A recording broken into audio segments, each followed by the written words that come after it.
right, good evening, everyone, and welcome out to Speed Racing Network, where we present week number 4, the Road to Daytona 200 here at Daytona Road Course. My name is Sean Griffith. I'm here with Byron McDonald. How's it going tonight, Byron? Going well, man. Ready for some lefts and rights tonight. So, gonna be an interesting night, and see our road warriors out here tonight. See who comes away with this one. Definitely going to be a fun race tonight. And we also have someone else with us that's going to be commentating throughout the night, Greg Olnick. So, Greg, how's it going, buddy? It's going pretty good. Obviously, I couldn't get enough of the Daytona Road Course this week, so I had to show up Sunday and commentate a little bit for you. Yeah, Greg drove both Wednesday and Thursday night, and did a great job. Wednesday night he had the lead and then kind of got wrecked, but then Thursday night just had a really good race moving up through the field. I think you said 24 spots in that race, so great racing both nights. Yeah, thank you, sir. Man, I love this track. And road courses are so much fun. It really brings out the skills from everybody. So we're going to have a lot of fun here tonight, and we're going to turn right and left. Yeah, always a fun time to go right and left. Everybody thinks that left turns is all that NASCAR does, but it's a lot more than that, and then you take into account the right turns here as well, and we will see some people going off track tonight, I believe. Oh, yeah, and the big deal tonight is going to be those fast repairs. You know, the truck guys got 2 of them on Wednesday night, and the Xfinity guys got 1 on Thursday. So no fast repair tonight. So if you get off into those barrels or those tires, you know, lap 1, lap 3, your night can definitely be over pretty quick tonight. So got to keep your car on track and keep your car clean. Yeah, and to also throw into that, they changed these cup cars midweek on these guys, so it's a low downforce package. And I'm really hoping that these guys got out there and really practiced with their teammates and got it down pat, because like you said, no fast repairs. It's going to be very easy to get into that wall on those chicanes or any of these turns for that matter. So it's going to be really important to practice. Definitely. So now in this league, we do go 20 weeks. We have fixed setups, no fast repairs, $15 a week to get in. And just look at that number on the bottom there, $1,000 for first place. Absolutely. Everybody's shooting for that $1,000 first place, man. And a lot of good individual performances so far in the first couple of weeks here at Speed Racing Network. So I fully expect that to continue. And these guys are also chasing that team championship as well. Definitely they are. And tonight we do have payouts for the race also. So $75 for first place. Second gets 45. Third gets 30, fourth gets 20, and then fifth through seventh get $15 each. So there's a lot of money to race for tonight. Yeah, I'm actually surprised Greg didn't decide to try to jump up here and get some of this money, man. Greg, you didn't want some of that 75 up there? You know, it was an up and down week, so I decided to end my week on a good note. I finished 9th in the Xfinity race, and I'll take that finish because, like I said, it's ups and downs. You really don't know. You are in control of your race, but then again, you're not. You have a lot of lap cars out there. There's a lot of different speeds being run out there, and it's just anything can happen. So I decided to come up here with you guys and just enjoy my night because it could go either way out on the track. Absolutely. The way my night ended 5 laps in on Wednesday, I can agree. I wanted no other part of this track, man. So that's what these guys are racing for tonight, man. And we're going to see early who is going to favor to take away some of this cash. Well, next up, we got our Shiny Car Award brought to you by Sparkle and Shine Mobile Detailing. And I always say, if you're going to go get your car washed, don't get it clean, get it to Sparkle and Shine. And so definitely the highest placed driver with 0 incidents tonight will get $50. And that could mean that somebody that's in second place gets more money than who's in first. Absolutely. And it's going to be impressive if you can keep your car clean. You know, I believe in the Xfinity car. Our second place finisher tonight got that. So he's also racing here tonight, so hopefully get a chance to keep that streak going and keep his car clean and get up to the front. And it's a real testament, too, to add on to that, to keep it at 0x, because all you have to do is you can have a clean race car. You can go off track one time, and that's a 1x, and that's barely nipping the grass in a chicane or anything. So if you really have a good race and you're the first one with 0x, you really brought it today. Definitely you have. And then the other thing that we have tonight, brand new sponsor here. So the Beautiful Race Award brought to you by Beauty Counter by Michelle. And so $25 to the most positions gained tonight. So you can start in the back and work your way forward just like Greg did the other night. And you can win $25 here tonight.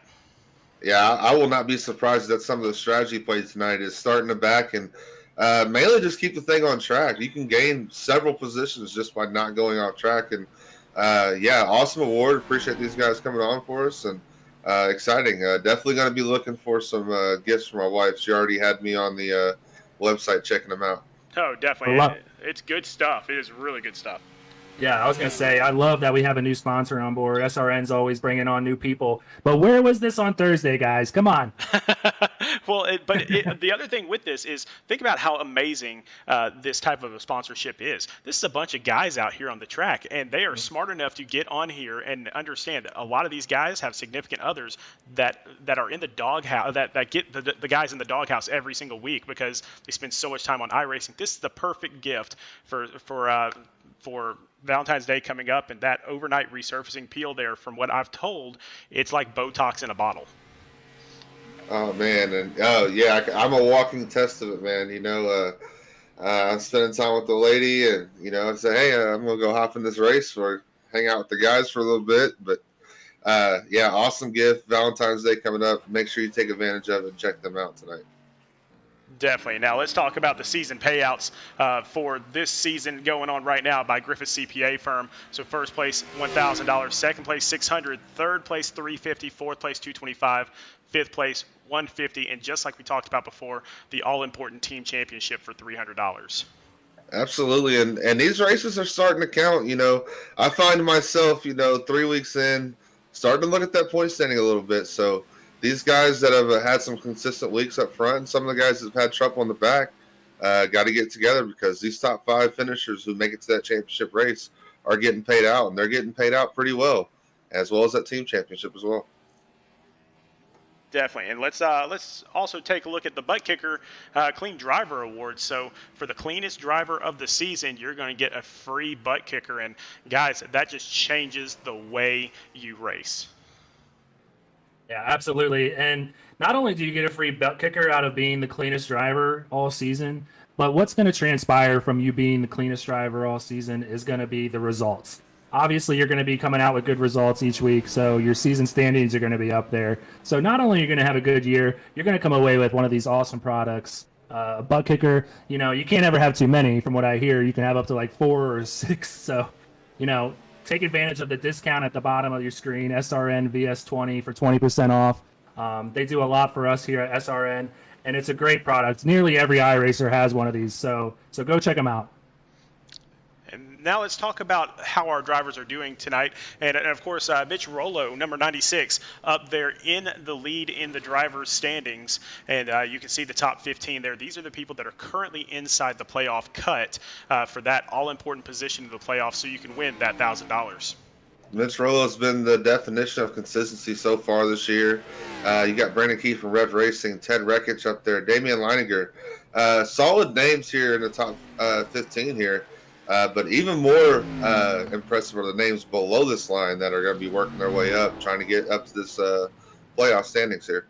Yeah, and those names are right there on your screen right now, and you can see some of these guys by the end of the season. I will be shocked and amazed if some of these guys are not up there in that top 15, and I'll point out a couple of them right now. Oscar Jensen, Alan Dobbs there in 16th position, Jake Rowell down in 27th position, David Duke in 28th. I mean, all these guys deserve a spot up there, but that also means some of those guys that were up the top have to come down.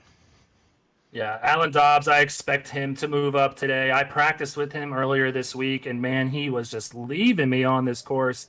That's one of the things that played into me not showing up today, was that I was 2 seconds off his pace, and he's showing up in 4th right now on the standings chart for practice. So I definitely expect him to have a good day. Tristan Bailey is a great driver as well. And Jake Rowell, we all know he's a great driver. He showed up on Thursday in the Xfinity Series and finished second behind Marshall Stanley, of course, who's undoubtedly the best road course driver in in SRN. Yeah, and Marshall Stanley not here tonight. He had other things that he had to do, but he won that race on Thursday. The Xfinity race, and so he got a free entry here, but he chose to let that one go because he had other prior engagements there to do. And real quick, Sean, before you advance, I just want to point out all these names that we see. Chris Massey as well, Chad Wampler. It just goes to show, Brian O'Shell, that the no fast repair is no joke. Like, these are top-notch drivers that were in the playoffs last season, and they're at the bottom of the standings right now because all it takes is one mistake from another driver or yourself, and you're out.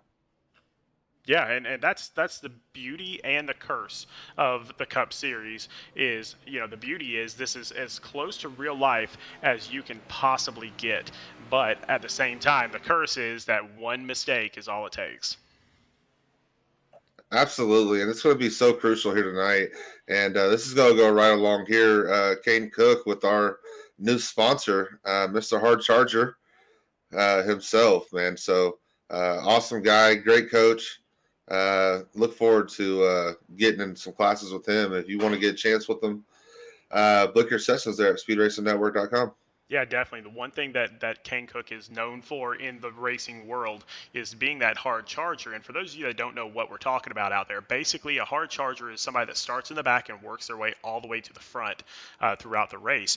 And Kane Cook has more of those awards on iRacing than literally anyone on the entire platform. And so if you want to learn how to work your way up through the pack without getting into wrecks and while being super fast, definitely jump onto speedracingnetwork.com and book your session with Kane Cook. All right, let's talk about our team championship because Rev Racing is up at the top, and now they're going to try to find a way to move forward. But I got to tell you, man, they're kind of behind the eight ball. They lost a couple drivers this week. They've got a couple new drivers this week, so we'll see how that turns out. But Filthy Five Motorsports dropped a spot this week, but they still have those 2 wins in their back pocket. Team SRN right there behind them in third. One team that I'd point out to both of you is Roel Smith Racing. Right now, or during the practice session, they had the top 2 times out there on the course. So be careful for those guys. Oh, yeah, absolutely. I expect them to have a great night tonight. And knowing that both those guys up top of their stable there, drivers, road course guys. So fully expect them to have good nights. And hopefully they can teach their teammates a little bit and get those guys running up front as well. Yeah, I have no doubt that Jake Rowell and Jacob Smith were practicing all week. You saw Jake out there, like I said, Thursday, running with the best of them. So I expect big things out of him today. But I think it's so cool that we have 5 teams within 30 points, just about 31 points, I'll say. So this could all look completely different after the race tonight. Though, let's talk about how each of these teams are, or all the drivers that are on there. Brought to you by Tropical Smoothie Cafe. Eat better, feel better. The team introductions here, and we'll start off with our leaders, Rev Racing. And you guys know these guys pretty well. Both Byron and Greg are both Rev Racing teammates down in the Xfinity and the Truck Series. So I'll let you guys talk about them. Yeah, you got number 2, Damian Leininger, number 22, Alan Dobbs. 28, the new driver, Nick Joe Dirt Caldwell, the 52 of Jack Bauer, and the 75 of Brandon Key. Jack Bauer and Nick are both new drivers here, but I fully expect, with our owner, Adam Pettit, picking these guys up, I fully expect these guys to pick up where Rev Racing left off and kind of fall in line with these other three drivers. Yeah, I definitely expect Alan Dobbs to have a great night tonight. Damian Leininger as well. He's got great pace tonight. And I'm just going to go out and say it. I think the best name award of the season goes to Jack Bauer in the 52 car. Definitely. But, hey, Nick, Joe Dirt, Caldwell, not too far behind that. So Rev Racing doesn't just have the team lead. They also have the best names in the business. But let's talk about Filthy Five, and they're rated F for just plain filthy. And you can see here they still have 5 guys that are just absolutely incredible individually, and they've really come together to form a good team. Absolutely. And Timothy Latham headlines this class of drivers here. Bobby Brill there in the 3, Timothy Latham I spoke of in the 5. Kyle Spees in the 36, Oscar Jensen in the 41, and Brandon Browning in the 48. Again, just plain filthy is their slogan. And these guys are all fast every week. So I'll be interested, not being a part of Mid-South Madness last year. I'll be interested to see some of these guys that are oval drivers, that are great oval drivers, get challenged by this road course tonight. Yeah, I'm not too sure. Bobby Brill is a road course driver, so I'm excited to see what he can do tonight. But Timothy Latham's been the class of the field from what I've seen, so I expect to see him up there running with the top 5. And Brandon Browning, he's been around the league long enough to where I expect to see him running, pretty decent tonight as well. Actually, Bobby Brillen, a really good road course driver. He actually Okay. did phenomenally last season. But now we've got Team SRN, and here we go. So Scott Kalal, Ira Kolas, James Holzer, Chad Wampler, and Ted Rekich. So again, 5 drivers here, which, Wampler was really the only one that we drove with last season, but they went out and picked up some serious guns here. Yeah, the 42, I've run with James Holzer in the PSES league. He's very fast. He can be somewhat aggressive, but that means he's going to be up towards the front. So I expect to see him up there today. But as far as Scott Kalal, Ira Kalas, and Ted Rekich, I don't know too much about them, but being on TMSRN, I expect big things. Yeah, Team SRN, they always have the guns out there, but so does Bronco Motorsports, and I always like to make the joke that, man, they've got the horses to get this thing done. Absolutely. Jay Gimble in the 81, Chris Massey there in the 83, and Austin Reedy in the 84. Brad Herman, 85, and the 86, piloted by Tristan Bailey. Guys that we see running very consistent so far in the ovals. And, again, going to be interesting to see how these guys adjust and adapt to the new package tonight here at the Daytona Road Course. Yeah, and real quick to add on to that before you move on, they brought on a new sponsorship today with Shoney's, so I'm excited to see them perform for them tonight.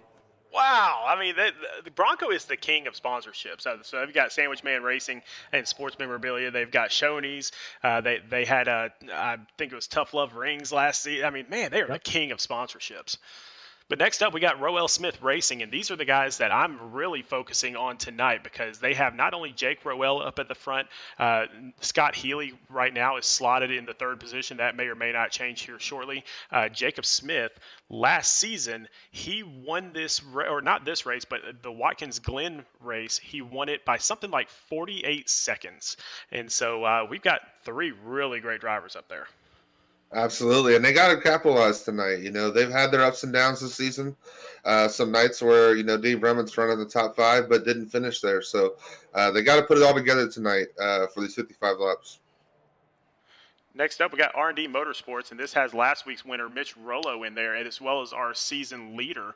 And so don't ever, sleep on these guys. But another guy that I want to talk about on in this series or in this on this team is Thomas Rutherford. Thomas Rutherford is one of the most consistent drivers I've ever met in my life. Absolutely, this is a great group of guys here, and Thomas Rutherford. They've had an up and down season so far in the first couple of weeks, and really looking just to capitalize there. And Mitch Rollo kind of just leading the pack here. So hopefully these other 4 drivers can fall in line with Rollo and get them up in that team standings.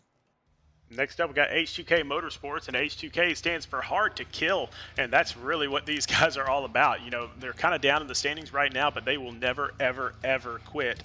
And I'm looking out there on the track right now to see if we've got Joseph DuPont out there, and Joseph DuPont has logged in. He is a road course king. Absolutely. He's got to be excited to come tonight, knowing that he has a chance to capitalize on a points night and help get his team up towards the front and hopefully get some pointers some of these guys. And I know they've been practicing because this track is so difficult. So expect if Joseph DuPont's going to be up front that the rest of the team's going to fall in line. Yeah, and H2K has been running great in the other 2 series, so I expect them to get the ball rolling here. Joseph DuPont had a great run at the Roval last year with Marshall Stanley, and I think he came into some trouble, but I expect big things tonight from him. Next up, we got R2D2 Motorsports, and of course these guys are last in the standings because there's only 2 guys on the team, so there is still room to join this team. But these 2 guys are phenomenal drivers, the number 33 of Aaron Davidson and the number 65 of Brandon Massey. Absolutely. These guys, for only being a 2-car team, have been competing up front with these guys. So hopefully they can get some drivers signed on and have the chance at this team championship. But so far, individually, they're having great runs so far. So hopefully keeping it going tonight.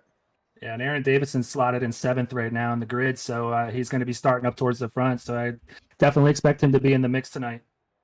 Last but certainly not least, let's talk about our independent drivers here because we do have quite a few tonight, starting off with Dave Hughes Jr. in the 14, and then Brian O'Shell, who's here pretty much every week. Emerson Ardon moving up from the Xfinity Series up into this race. I had a great run on Thursday night. Nick Gowen in the number 82, always a great driver, and then Rhett Tucker, who finished 3rd this past Thursday in the race here. So we got 5 good drivers in the independent circuit as well. Absolutely. You see this all the time, these guys coming up here. And this is one of those racetracks that you're either good at it or you're not. So hopefully these guys that are independents get a chance to get up here and battle with some of these guys that are on teams. And the younger guys that are in the Xfinity League can kind of showcase their talent tonight. Yeah, man, we're just kind of finishing up right now on all of the qualifying. So one more time here, race payouts for tonight. First place $75, second place we got $45, third place $30, fourth place $20, fifth place through seventh place will each get $15. And remember, they only paid $15 to get into this race, so not a bad deal. All you got to do is come in top 7. Yeah, you say all you got to do, but you got to remember we're at the Daytona Road Course. We saw positions determine, the last 2 races on the last lap. So these guys are going to have to battle to the end, and I'm going to say this because of the truck race, to the checkered flag and make it. So it's going to be a great race tonight. I cannot wait. Yeah, those of you that missed that truck race, you missed a phenomenal finish where Daniel Bodler made the pass on the last lap to take the lead and then ran out of fuel coming out of the last corner, and so ended up taking second place, and Nathan Nixon ended up winning that race. So don't ever sleep until that last checkered flag is flown. And so let's go out there to the track right now and check out how our lineup is going here. And Jake Rowell from Rowell Smith Racing in first, and our series leader, Mitch Rollo, up in second. Yeah, you got Nick going there, the independent driver, in third, and Scott Healy there in fourth. Yep, then you got James Holzer from Team SRN in fifth, Jacob Smith from Rowell Smith Racing in sixth. Alan Dobbs coming in seventh there for Revs Racing. Aaron Davison there for R2D2 Motorsports in eighth. Yeah, then you got Damian Leininger from Rev Racing in ninth, Gabriel Ellison from HUK Motorsports up in 10th. 11th is Dean Brummett, and just over 2.4 seconds back from the leaders, Rhett Tucker there in 12th. So not a lot of gap there between the 12th place car up to the leaders. So could get very dicey here to start the race. Yeah, one thing to point out here that 4 of these top 12 are Rowell Smith Racing, and they desperately need team points to get up in there in the team championship. So this could be their race to make their move. Yeah, absolutely strong showing there in qualifying, and hopefully these guys have a strategy, and they're going to all be up here towards the front. So that could come into play too with these guys strategizing and decide when to pit, and just attacking this front of this pack as a team. Yeah, I also want to point out that 15th place car back there, that number 5 is Timothy Latham. We were talking about him earlier, so he's going to have a few cars to pass tonight. So I'm looking forward to see how he manages that with, all the action that's going to be taking place on track. Yeah, we're going to find out really quickly. And out there in the Discord channel, we've already had a couple people say, just be patient into turn 1. Let's get through there. So we're going to see if that can happen. Oh yeah, not as daunting as the Roval, the heartbreak turn there at the Roval, but just as difficult to get through it. So another thing is interesting too that we did in the trucks and the Xfinities, they skipped the chicane here. So I know a lot of our drivers were talking, you're going to be carrying a lot more speed here going into turn 1 than you will the rest of the race. So got to be patient and be easy on those brakes. Yeah, I'm going to disagree with you, Byron. I'm going to say that this turn 1 is more daunting. It's just so loose, and you're going so fast, and there's a lot of different speeds on track, but I'm excited to see how everybody handles it. And here we go. So the pace car dives off. Jake Rowell gets that start, and he is off. And let's see how this turn 1 goes for everybody. Absolutely. You see these guys just being easy going into turn 1, not trying to be aggressive here and trying to overshoot this corner. Very easy to do here in these cup cars. Definitely looks like everybody's giving each other space, letting the race work itself out in the first couple of laps. That's what you got to do. It's very tough when you work in the back, and as I said, you're trying to avoid all this chaos that's happening. There's Timothy Latham right there with missing his front end already. Yeah, Dean Brummett, who was up there really towards the front, he is way off track, missing his front as well. Absolutely, and that's just how tough it can be, man. Literally turn 1, and literally our guy that's been really dominant this season is now pretty much out of the race, depending on how much damage his car has. I don't know if he's going to be able to get that fixed. It's going to take him some time. Now, the good part here, even though we don't have cautions, is these laps are so long that a lot of times you can get in and out and get some repairs done a little bit better than normal. Absolutely, and I'm just more concerned about him just getting back around and not blowing it up, just depending on how much damage he has. So hopefully able to get some of that damage fixed and at least finish up. As you see, Jake Rowell here, not really pulling away from Mitch Rowell as I expected, as Mitch Rowell slides to that bus stop, and Rowell just being consistent there. Yeah, I think Jake's focused on being smooth right now and hitting his marks. I think Mitch Rowell there looked like he was pushing it a little bit. I think Jake's going to get the better exit out of the bus stop, and we'll see how he enters into the chicane, the NASCAR chicane on the front stretch here. Heavy on the brakes. This is all the way down to first. Yeah, this is where a lot of people get into trouble. They get up on those turtles, and they lose control after that, but they did a great job getting through there. And I'm going to talk – oops, sorry. I'll go ahead. I was going to say, when I was practicing with Alan Dobbs earlier this week, the difference between the Cup cars and the Xfinity and truck cars are they're going all the way down to first gear using the engine to slow down the Cup cars, being that they're so much faster. So on exit, you're going to see a lot of these cars getting loose, breaking loose, spinning the wheels a lot. Yeah, Jacob Smith off the track there. He's one of the favorites today, and he drops all the way back to 11th. And we'll go back. Let's go ahead and get our first wreck replay of the night. Brought to you by Sandwich Man Sports Memorabilia and Racing. And let's find out what happened to him. It looks like he makes a nice move to try to get a spot away from the 82 of Nick Goen. And it looks like he gets down to the inside and just can't carry that speed and gets it locked up. It's yeah. Absolutely. That's just one of those difficult spots that's so hard to pass here. Just one of those sections that you either got to make the pass before you get to that turn, or you got to make the pass after and set it up through the S's. So just got to be a little bit more patient there, and just unfortunately locked them up.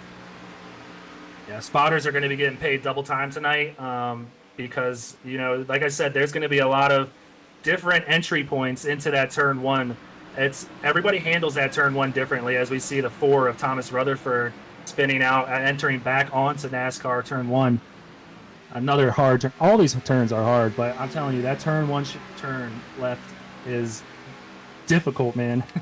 Absolutely. And I think also to touch on the different rules package that we were talking about pre-race, I think that's another adjustment these drivers are having to make. You mentioned they get loose, so the low downforce is going to cause there to be less force on that nose and cause that rear tire spin there. So got to be careful here, and some of these guys got to get adjusted to this new package. And Jake Rowell with that lead, almost a 1 second lead now. And so the problem that we've had in the past 2 races that we've had here is when you get out to this nice big lead, then you run into lap traffic.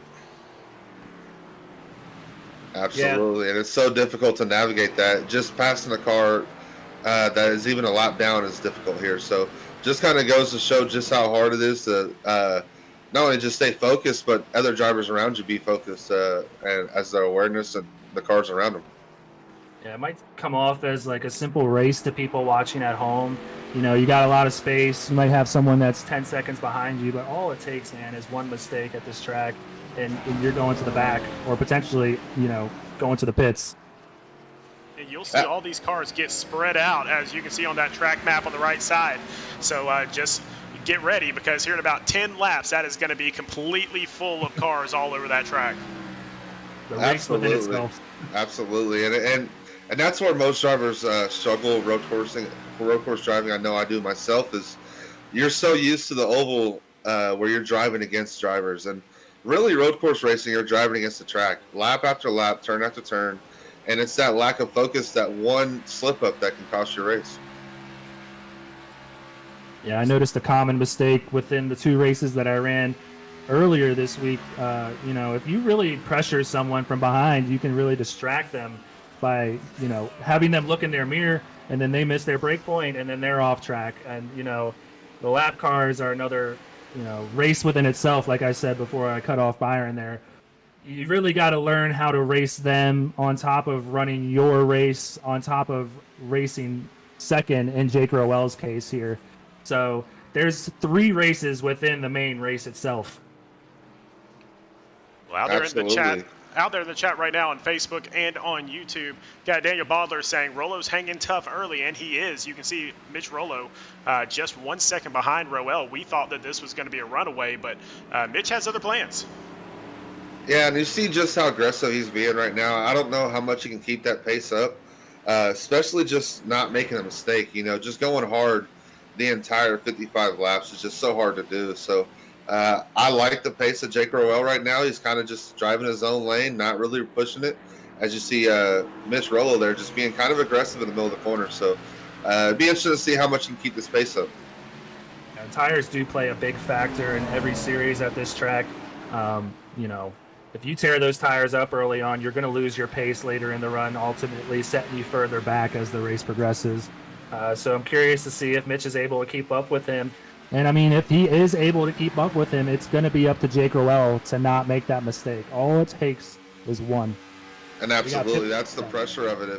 If he is running in that second position this close, it may not look like they're that close together, but Jake Roel, trust me, is looking in his mirror. So the longer he stays in his mirror, the more opportunity that Jake Roel has to make a mistake. So he's just got to stay focused. I mean, the other thing to think about is pitting as well. So these cars will only go 12 to 15 laps on fuel.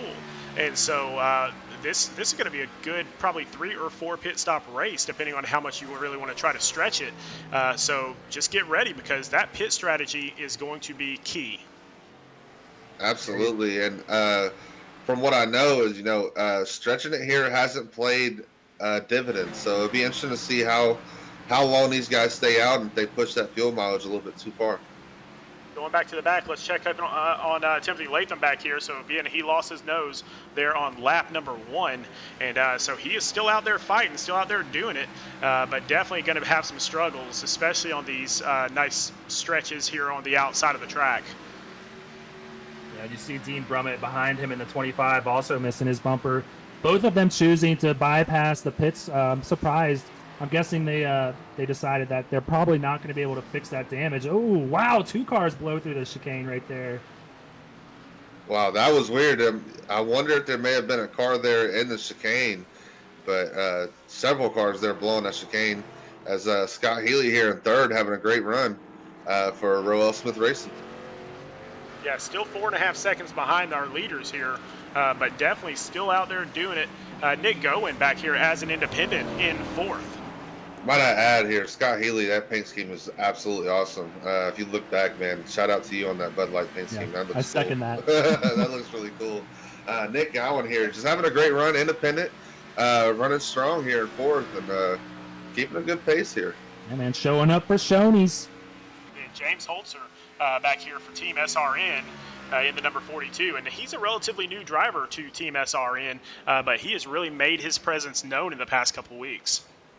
Absolutely great driver. Haven't ran with him, but he's been consistent so far here this season. So obviously keeping it up so far here, running the 5th for Team SRN. Yeah, he might be new to SRN, but he's not new to sim racing. He's one of the best guys that I've raced against. Very talented out there. So he's definitely going to be a contender today if he can keep up with the lead cars. Then we got Alan Dobbs, the first driver for Rev Racing, back here in 6th position. Like you guys were saying, he's been working all week long to get this car exactly where he wants it to be. And 6th place right now, not a bad place to be. Absolutely. He's running consistent laps and really not far behind his leaders. So far early on, holding this pace and looking to move his way up to the front. Yeah, and he came into today with one goal, and it's the goal that he determined from watching the first 2 races this week. Just keep the car going straight on track, and the speed and the results will follow. So he's just focused on keeping that car clean and going straight. And going back towards the back of the pack here, so Kyle Spies, he had a little bit of trouble just a little bit earlier. He just got passed by his teammate Brandon Browning. He's going to pass him right back. Yeah, some of these guys, Filthy Five here, having a not so great showing. Latham got in his early wreck, and you see Spies and Browning there. So hopefully these guys are able to pick it up and possibly move their way through the front of this pack, as they're in a little bit of a hole to start the race. Yeah, but back up front, Jake Roel still only within a second of Mitch Rollo. And so Mitch has really done a fantastic job of keeping him close enough that he can he can make some moves. Absolutely, and being there, within a second, within an eye shot of Jake Rowe is really putting pressure on him. Mitch Rowe able just really to just drive, not really having any pressure behind him. So really all the pressure right now is on Jake Rowe to be perfect and not make a mistake, knowing that he's not far, that Mitch Rowe can capitalize on anything that he messes up.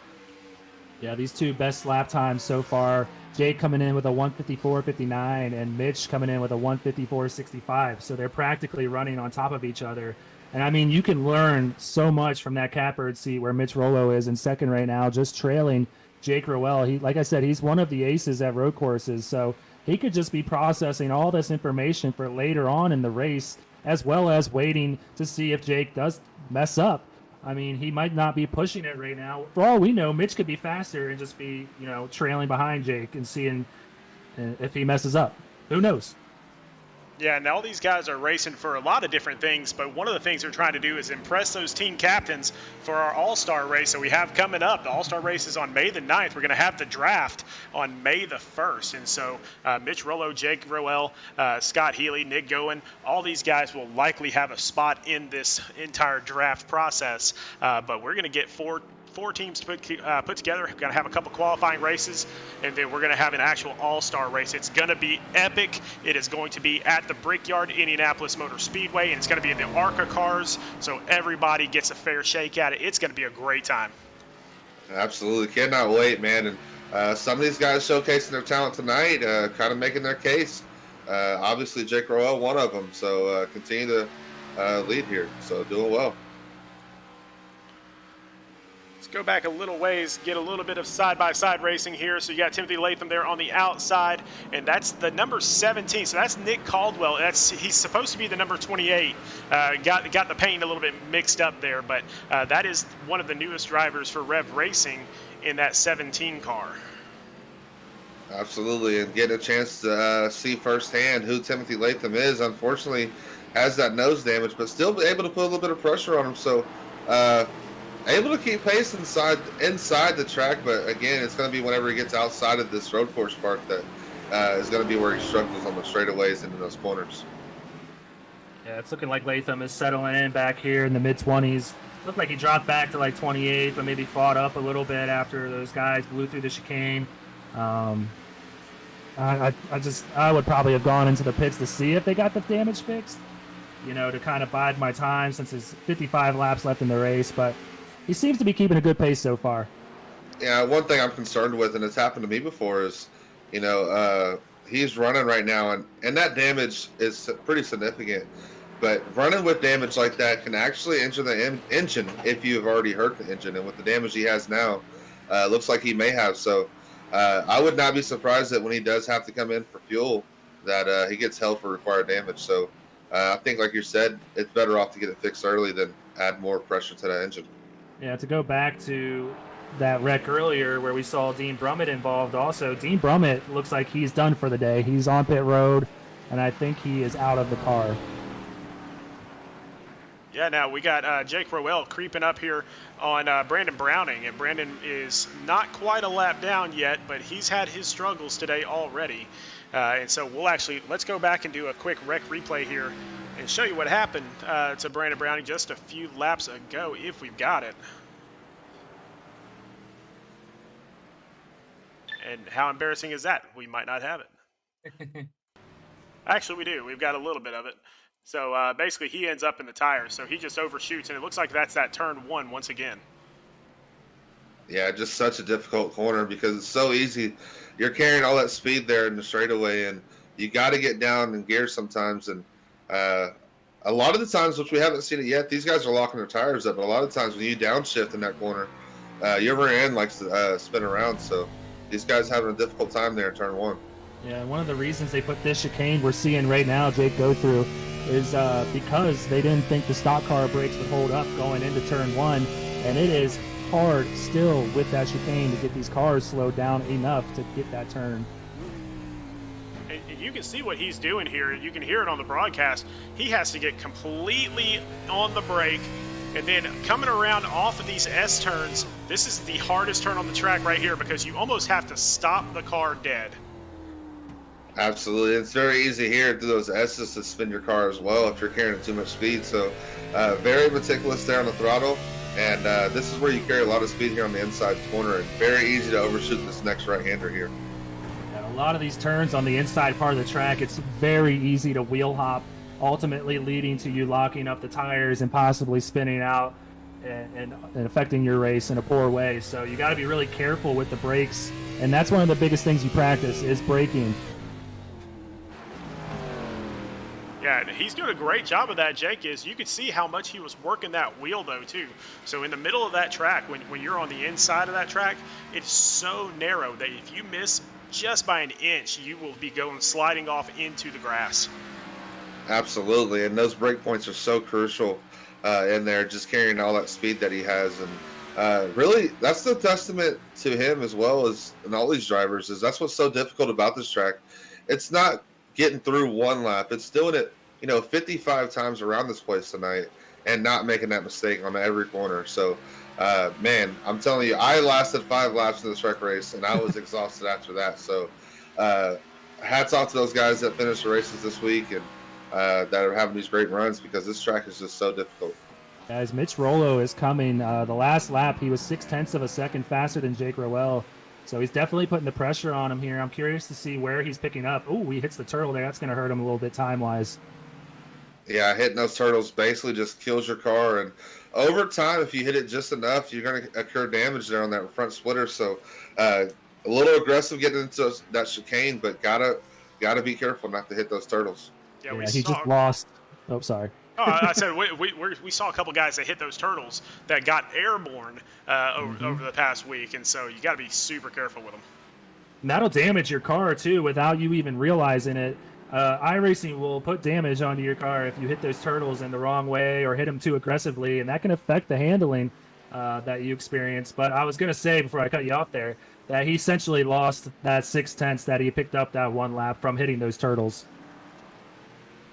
Checking. Oh, and it looks like Jacob Smith may have gotten into that inside wall a little bit there. But so Jacob Smith, one of the favorites in this race, and he does have damage on the car. So that is slowing him down a little bit. He is 25 seconds behind the leaders, but only back in 8th position. So he's still got some work to do, but he's not in a bad place right now.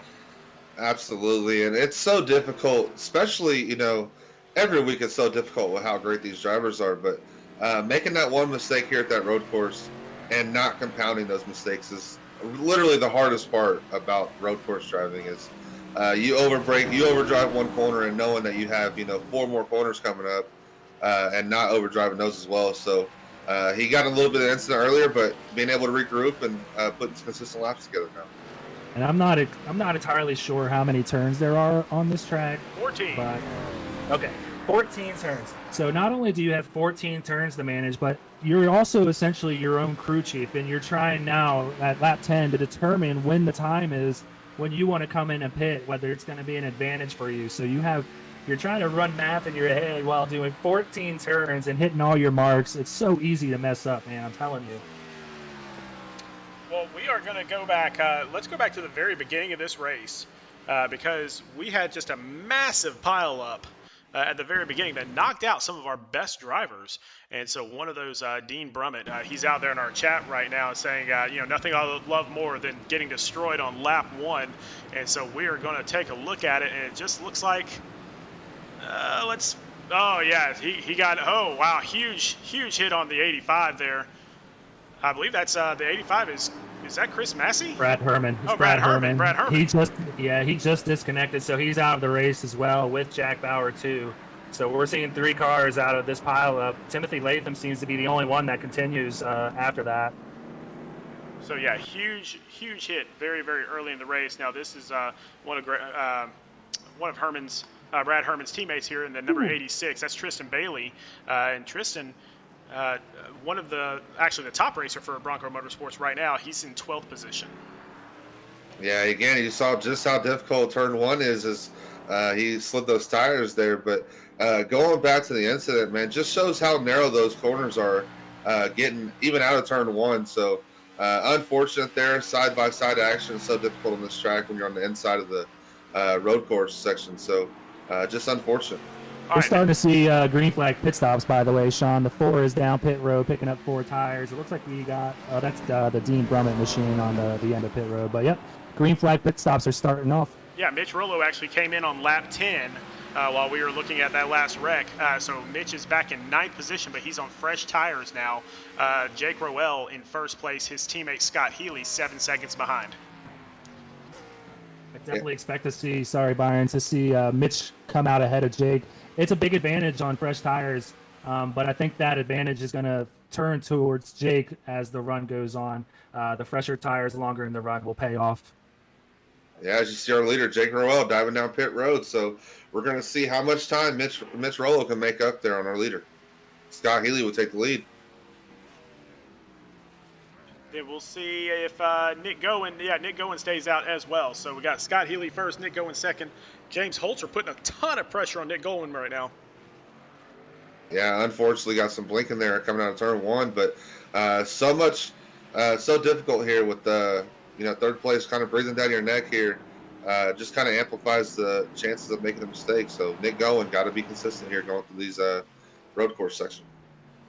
Ooh. Did Jake get into the wall there? Yeah, yes, he did. So difficult to do.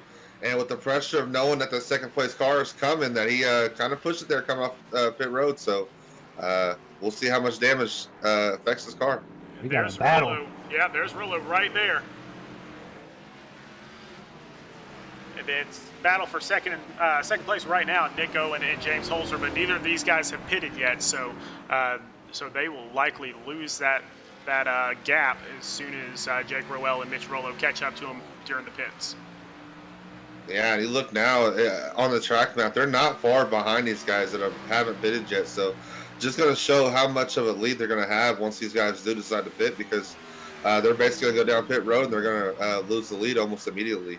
So these guys really put on a show. And to explain the difference in times, these guys out here on older tires right now are running 159s and 2-minute flat times. And on fresh tires, our leaders can run 155s. So that just goes to show you how much time you can learn or lose through 14 turns on the Daytona road course. So you don't want to stay out too long. And Scott Healy, I'm thinking, will likely come into the pits this time around. I think a lot of the others will follow him as well. We'll find out. Well, looks like stayed out. See, I'm good at what I do.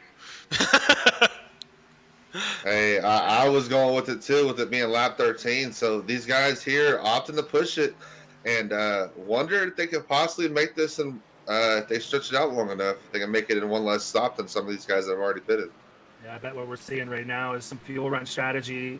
He might know that he doesn't have the speed to win this race, so he's ultimately running the math through his head right now and seeing if he can make it in a stop less, or a splash and go at the end of the race. We'll see how it plays off around the end of the race. Yeah, if you can stretch this thing to 14 laps, you can pit on lap 14, lap 28, lap 42, and then make it to the end only on 3 stops. Whereas Mitch Rollo, when he came in on lap 10, he is set up on a 4-stop race. So we'll see how that works out for him. I know the other night, people with 1 less stop didn't really fare much better than the guys that took that extra one. Yeah, he's just taking a gamble here again, like Greg said. He doesn't have the speed he saw in this first segment here, these green flag pit stops. So it's kind of taking a gamble and having a good run. So we'll see how it pays off later in the race. And we know those guys that did it, I believe Thursday night, said, it didn't really work out. So maybe taking a gamble. Nick Gowen sure still. Go ahead. You're fine. I was going to say, not sure if you know yet or not, Sean, but Mitch Rollo has gotten around Jake Rowell and has just posted a 155.4, so he's running some great laps right now. I'm curious to know if the damage on pit exit is hurting Jake or not, or if he's just preserving his stuff, knowing that he came in a little bit later. He wants to run in the same tracks that Mitch was running in the first stint to see if he could put a little bit of pressure on him.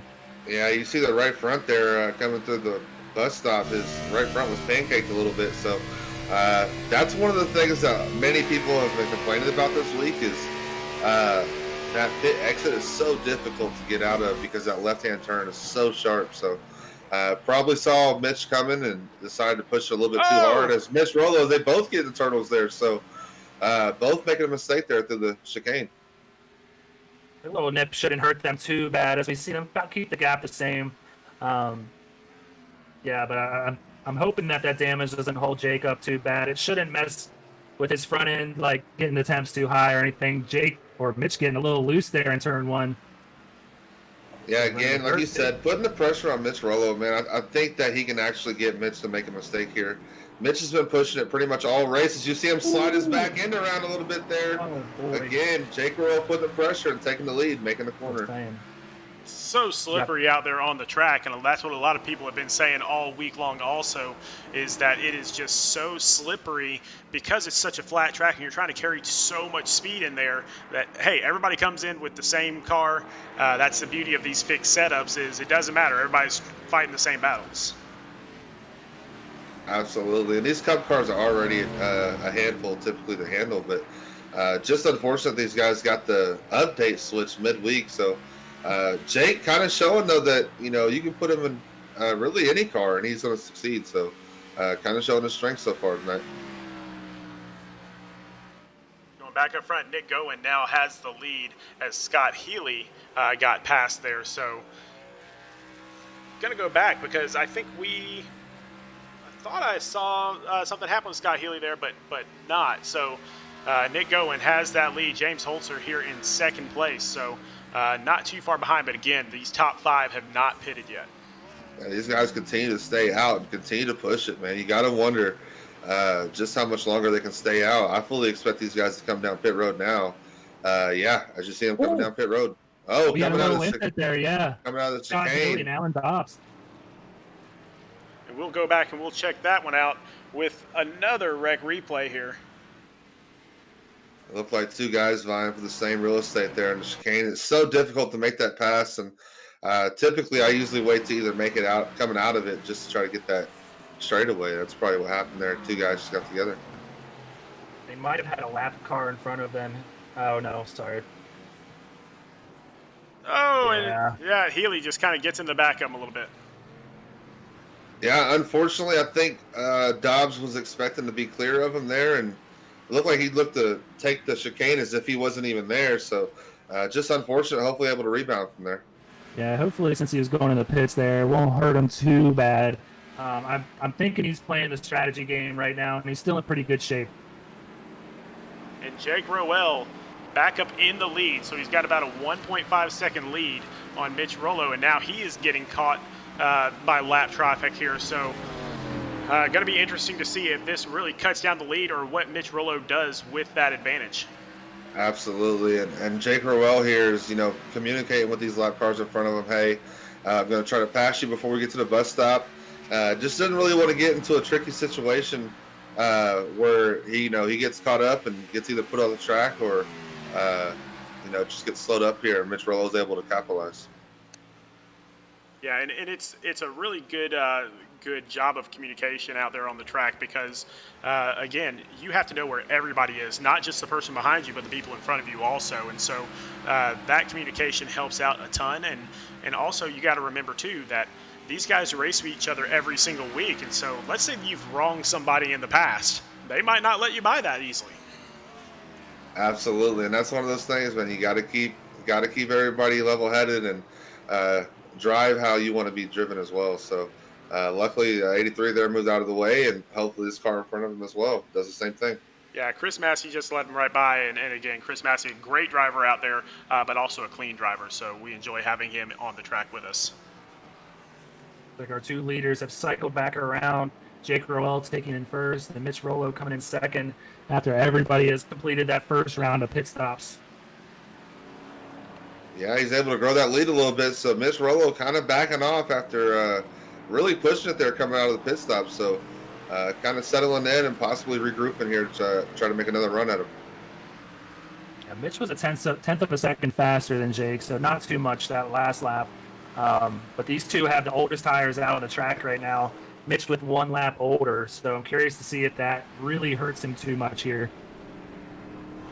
Yeah, these guys just steady, just putting laps together, man. And you just got to be consistent. Jake really not getting any pressure here, and so got to continue just to keep focus and rebound from that mistake he made on pit road. Yeah, and remember, we do have the Sparkle and Shine Mobile Detailing Shiny Car Award. So the highest finisher was 0 incident points, and that might not be Jake because that little run in on the pit roll. So you got $50 just sitting out there for whoever finishes the highest with 0 incident points. Yeah, he won that on Thursday. He doesn't need it again today. And then also the other thing that we have out there is the Beautiful Race Award, brought to you by Beauty Counter by Michelle. So $25 to the driver that gains the most positions. And right now on the track, based on my scoring at least, we kind of have a tie going on for that, but it would go to Austin Reedy here in the 84 car. And he is up 11 positions from where he started. He started in 22nd. He's up to 11th. Yeah, his car is pretty clean there, so maybe be in line for that clean driver award as well. So having a great run, and looks like he's steady moving forward. Looks like Chad Wampler and Shane Good in 15th and 16th also in contention. And both of those drivers started in 25th and 27th respectively, as well as Greg Wellen, who is in 18th right now in the 94 machine running, or he started 34th. So it's a battle right now for this $25, man. We got 4 drivers in contention. Yeah, and for those of you that missed that announcement a little bit earlier, there is a link in your Facebook comments section there of where you can go to get that Beauty Counter information from, and really, really great stuff from Beauty Counter. So if you're an iRacer and you're in the doghouse, get some Beauty Counter for your wife or your significant other to make her forgive you. We got a battle here for 7th. Alan Dobbs trying to get that position back after spinning out. He's hoping to pick it up and get back up. I think he was up in 6th before that happened. So he's going to be pushing here to get past Gabriel Ellison. Yeah, lucky for him, it's like you can have a mistake like that and rebound and not really lose too many positions. So he's got to stay level-headed here, realizing he really only gave up 1 position. So good for him, and hopefully he can be able to rebound from that. Well, fastest lap on the track now is Nick Gowen. Ran a 1:54.56, just 0.03 of a second faster than Jake Rowell's best. And so he is the fastest car on the track, and he's up in 3rd. He's still 13 seconds behind the leaders, though. Absolutely. We see that staying out longer strategy kind of paying off for him, though, able to move up into the 3rd position. So having a great run, hopefully able to keep this thing out here. Yeah, he's got 3 lap pressure tires in the leaders, so that's definitely paying dividends, as he just ran a 154 that last lap. The 2 leaders ran a 158.2 and a 157.9, so he's picking up some significant time. Only 10 seconds back right now. Absolutely. He's got to just stay focused here and just continue to hit his marks, and not really focus on those leaders and just continue to focus out his windshield there. And there's only been 3 154s put down in the race so far, so that's an impressive time. So I'm guessing that if pit strategy doesn't play into it, these are going to be the guys that it's going to come down to at the end. So Jake's going to have a visitor here soon, and is going to maybe need to reconsider his strategy a little bit and try to pit with Nick Allen. Or Gowen, sorry, apologize. And so going back up front a little bit, or back a little ways, we were up front. This is Rhett Tucker, and Rhett took 3rd place on the last race. That was Thursday. He is up in 9th position up here in the Cup Series, so really making his presence known in the Cup Series. But so is Nick Gowen up there in 3rd. These are 2 Xfinity drivers that just decided to jump in this week. Absolutely. People called me crazy last week for jumping up for that Darlington race, but I'm going to call these guys crazy for coming up here and trying to run this race, because I wanted no more of this track than I had to. And it was even difficult for me to come up here and broadcast with you, Sean, because I hate this track so much. Well, let's go back really quickly, because it looks like there was something that happened here with Jacob Smith. And again, he's one of our better road course drivers. And he's side by side with Alan Dobbs there for a while. Alan trying to get those positions back when he made contact with Scott Healy. And it looks like Alan just gets to the outside. And Jacob spins those tires and goes around. Absolutely. That's just the pressure of, trying to hold off that position there of Alan Dobbs, and just got back in the gas a little bit too quick, a little bit too hard, and around he went. So again, those rec replays brought to you by Sandwich Man Racing and Sports Memorabilia. Go and find them on Shopify. They have all sorts of great die-cast models and autograph things and great gifts for the driver or the sports fan of your choice.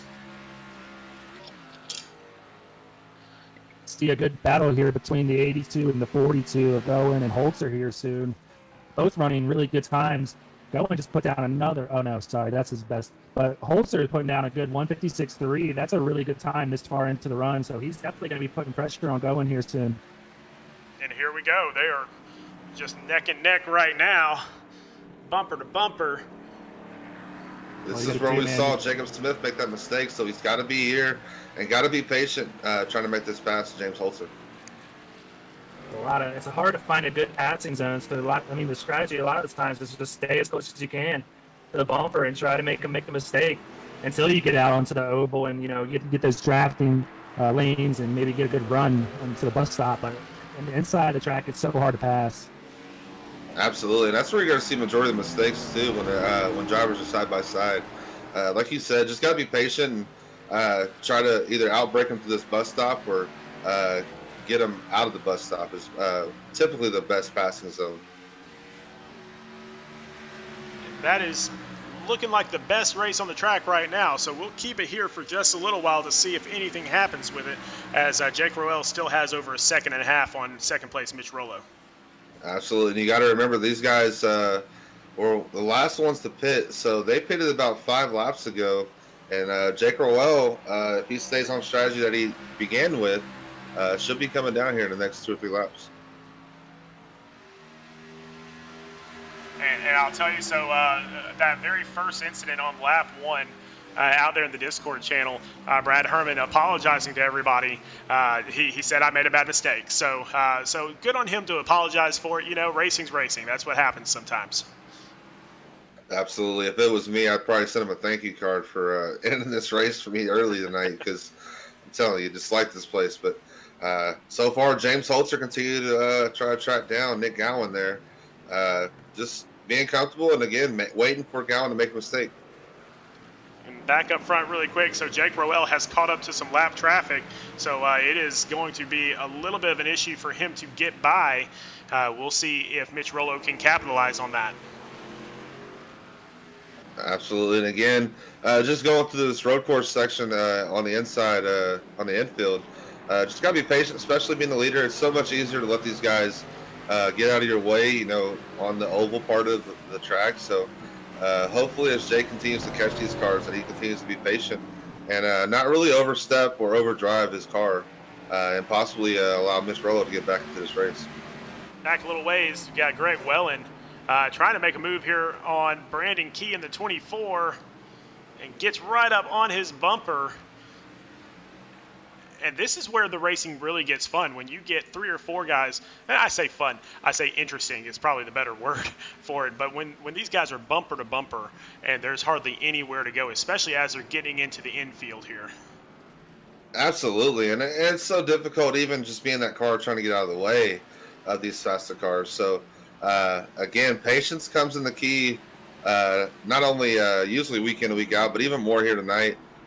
Being patient on that throttle, being patient on the brake, and not over-brake it, not overdriving it. So, really the driver, as you see there, a car going around, really the driver that's going to be able to put those laps together and be the most consistent is going to win. And Jake Roel's been that guy tonight. That was Tristan Bailey that took a spin there. So, and then you can see Oscar Jensen passing him. That is for position. So Oscar Jensen moves up to 18th because of that mistake.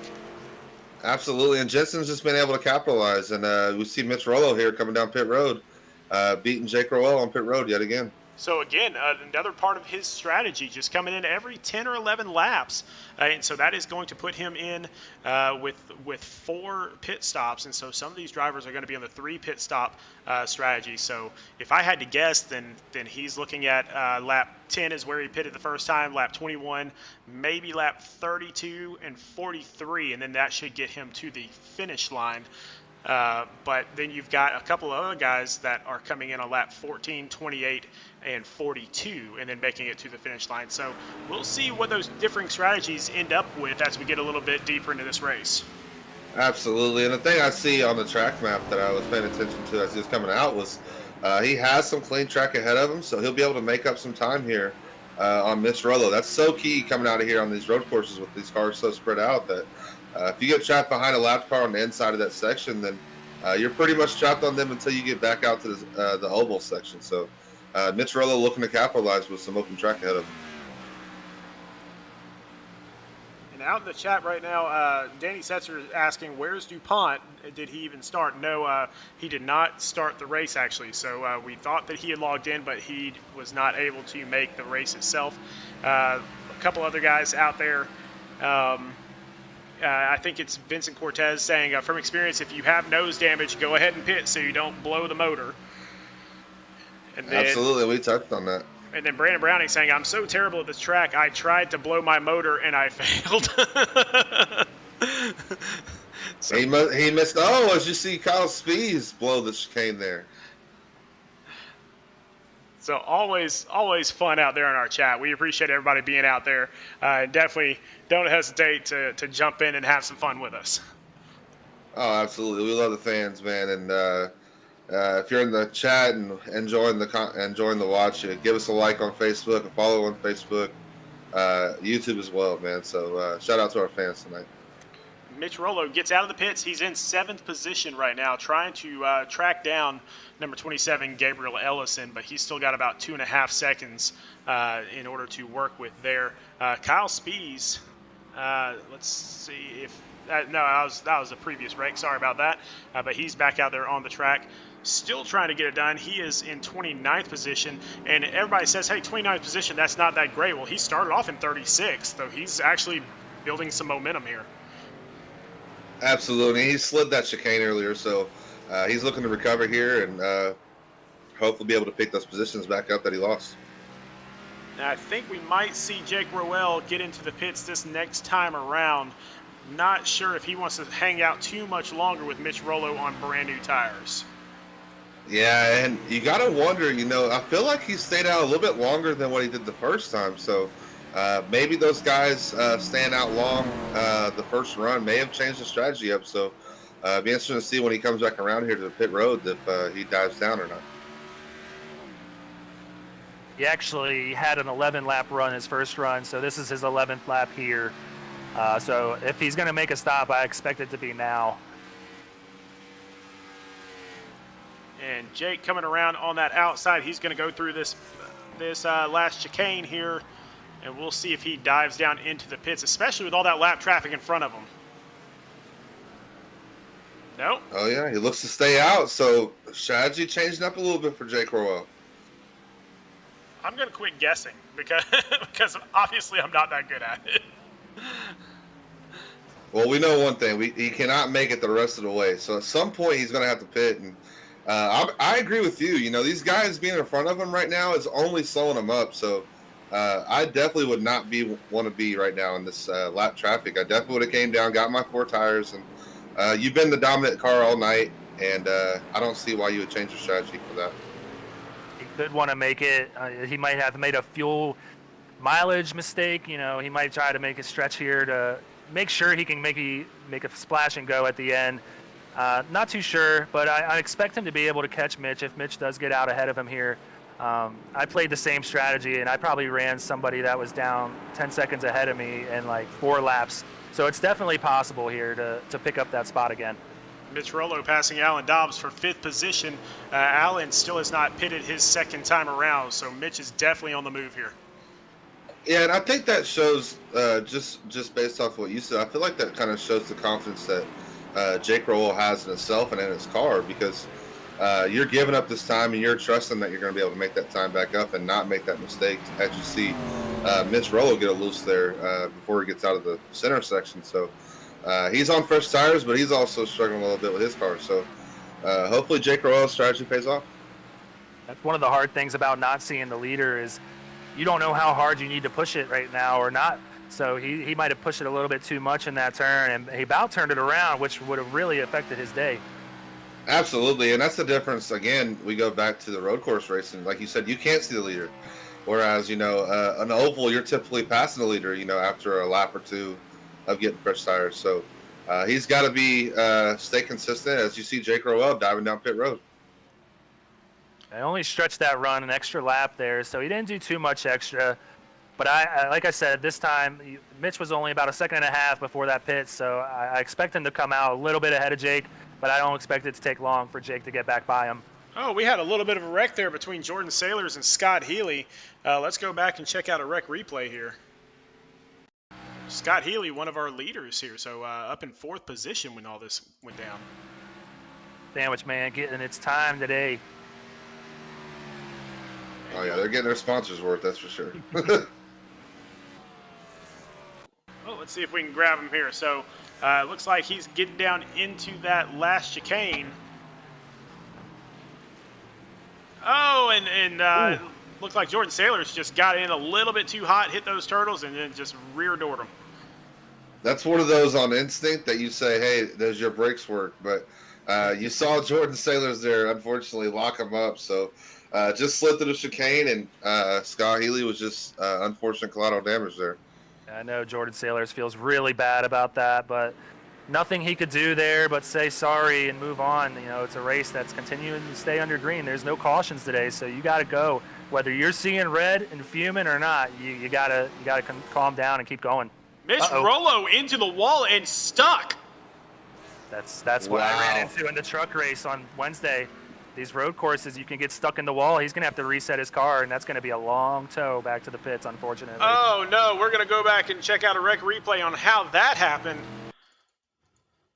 Again, there's just nowhere on this track that you can rest, and just unfortunate for Mitch Rollo as this day is pretty much going to be done. Yeah, he is going to have to take a tow. Oh, that is awful. Oh, Alan Dobbs had a little trouble back there, too. Oh, he just got in a little too hot. Yeah, and you got to wonder, knowing that, Jake Rowell's on those fresh tires, if he wasn't pushing it just a little bit too hard, knowing he had some clean track ahead of him, just unfortunately overdrove the corner and ended up in the tires. So, yeah, Mitch had to dive. I believe he's in the pits right now. So my scoring's not showing it, but I'm not sure. He definitely took a tow back for sure. We'll have to look and see if he's even still on the server now.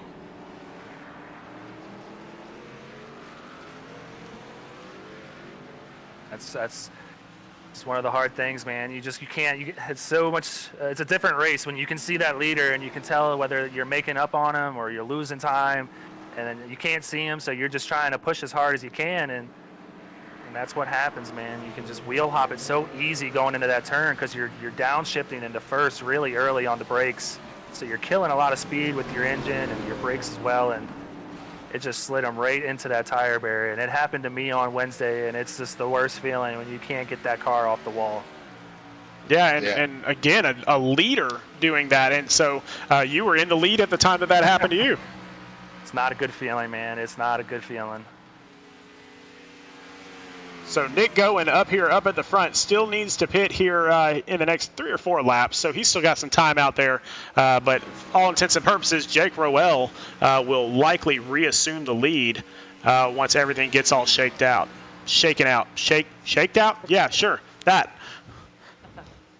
Yeah, and if you're Jake Rowell now, you kind of go back into reserve mode knowing that that he's out of the race now. So it's going to be interesting to see just how much he pushes it, or if he needs to push it, knowing that he's essentially now going to be the leader. So now his strategy even more pays out with him going against Nick Gowen as far as pit strategy. Yeah, I've been told. Go ahead. You can't take a lap off here at Daytona, though, like you said, with the lap cars, though. So this race is far from over for Jake. And I definitely expect to see Gowen get up there eventually. Shook out is what I've been told by race control. I'm going to go back and find out, because it doesn't look like he's in the race anymore, Mitch Rollo. So we'll keep checking in on that, but it looks like he may have disconnected. I know the feeling all too well. It's really unfortunate, man, but I hope he can get past it tonight and just realize that he ran a great race, and unfortunately an iRacing glitch struck. It happens to the best of us. Just regroup and bring your best next week, Mitch. Or 2 weeks. Sorry, we're off next week. We are off next week for the big game. So we didn't want people to have to choose between the big game and this. So in 2 weeks we will be back here at Daytona on the big track. Speaking of which, Adam Pettit, I know you're listening. Go Bucks. So Adam Pettit, a big Kansas City Chief fan, and the captain of Rev Racing, and of course Greg and Byron, both members of Team Rev Racing, if not for another day after that comment. Hey, I didn't say anything. I'm still rooting on my Ravens. I don't know. I don't expect them to win, considering they're not in the game. So I don't have a horse in the race. Hey, Adam understands that I'm a Broncos fan, and it's a mutual love-hate relationship. So, yeah, I refuse to cheer for the Chiefs. And matter of fact, fun fact, I watch the Super Bowl every year regardless who's in it. But one year, the Chiefs and the Cowboys were, like, the two best teams. I'm like, yo, if they make the playoff, if they make the Super Bowl, I'm not watching, not a chance. Emerson hard into the tire barriers. It looked like unable to get that car stopped at all. Might have been able to spin out and avoid the tire barriers, but not too sure if he got a lot of damage from that. And out there in the chat, I want to say I appreciate David Duke as well as our league admin, Jason Tripp, for correcting my grammar. It is shook. It is not shaken. It is shook. So I apologize for that, and I'm going to apologize to my mother, who is an English major, who will definitely be texting me later after she watches the race to correct my grammar. Hey, that's the Memphis slang, man. It's all right, man. We understood what you meant. It's all right. Everybody gets one, Sean. Everybody gets one.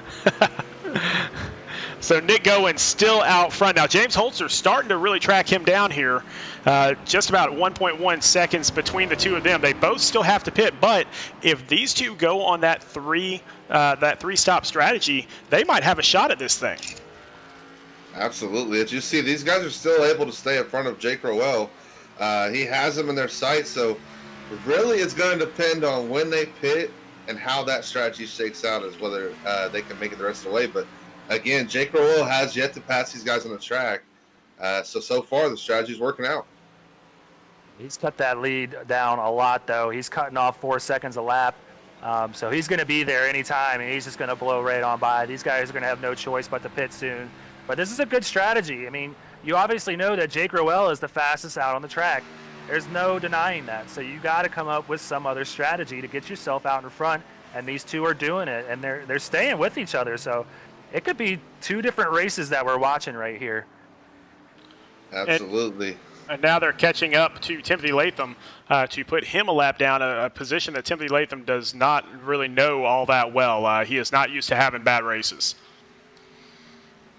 Yeah, and unfortunately it was caught up in a wreck there in lap one, like turn 3. But hats off to him, staying in it and staying aggressive and really just trying to get as many points as he possibly can tonight. So I admired that from him, staying out there on track, because, again, I would have already been at the house chilling.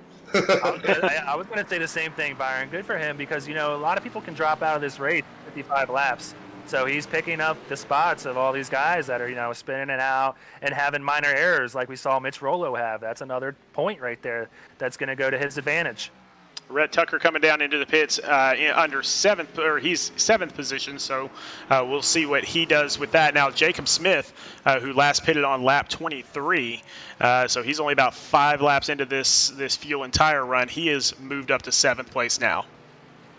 Absolutely. Jacob Smith having a great run. Had a few mishaps there, but able to rebound, currently sitting in 7th, so still putting together a solid run. And we got the camera there on his teammate, Jake Rowell, who is slowly catching this leader who decided to stay out. So he's in 2nd, and he can see him in his windshield. So Jake Rowell just continue to march away and take off the seconds. I'm wondering if this low downforce package is affecting Jacob's run here, because we're used to seeing him run up there with his teammate, Jake Rowell. They're very close friends, so they practice together all the time. So I'm curious to know if maybe the low downforce package is hurting him tonight. Yeah, especially when you know, like we talked about, these guys put in laps, before the update came in, and unfortunately we can't broadcast that stuff. But maybe sometimes just getting that adjustment once you hit your breaking points, and I knew those things changed once the update hit. So maybe just like you said, having a little bit difficult time adjusting to the setup. Nick Gowen getting down into the pits. I thought I heard somebody crashing there just while that was going on, but Nick going into the pits, and Jake Roel will reassume that lead. James Holzer staying out for at least one more lap here.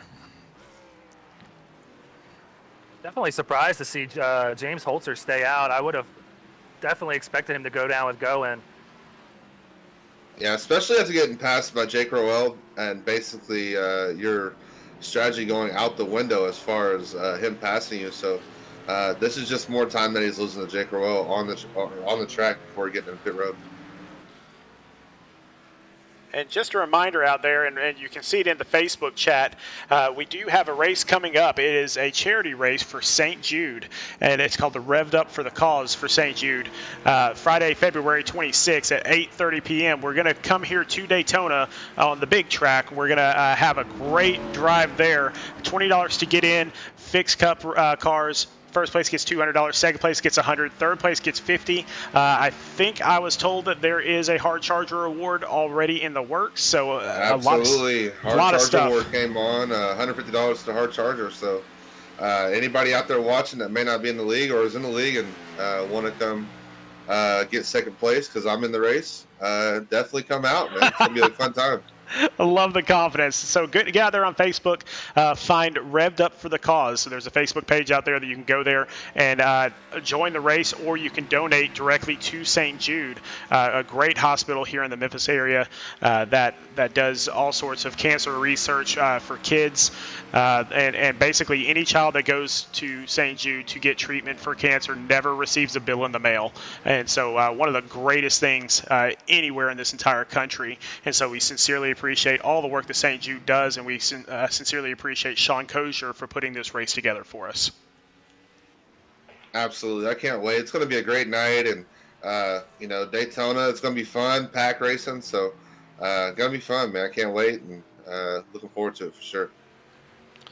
I can't say enough about Sean Kosher. He's done so much for our league this year. He's brought on so many sponsors, and now just bringing on a great cause, the Revved Up for the Cause for St. Jude's, man. It's such a awesome move by him. I'm so happy to be part of that team. And now out of the chat, I think people are starting to kind of get our drift a little bit. Can Gowen make it on 3 pit stops? If he can, I think we're seeing a winning strategy here. And quite possibly right now, based on the math at least, if he keeps coming in every 14 laps, and yeah, he can make it on 3 pit stops where the other guys, unless they start saving fuel really quickly, they're not going to be able to do that. Absolutely, and it's going to be interesting to see how that strategy plays out. We see that all the time in the Coke Series and also in real NASCAR, the strategy play out. So, Greg said earlier, he's faster than you, so you got to be on a different strategy than what the leader is. And right now, Nick Gowen, it seems to be paying off for him. Yeah, the top 3 guys on that other strategy right now, James Holzer, Gowen, and Alan Dobbs, they're all running the same strategy, and they're running 2nd, 4th, and 6th, respectively. So we're watching 2 different races unfold here, and we just crossed the halfway point, so we still got a little ways to go. And just kind of to let everybody know exactly how we're looking here, just keep in mind that right now Jake Roel has just a massive lead over 2nd place, and we'll actually pull that up on the screen right now.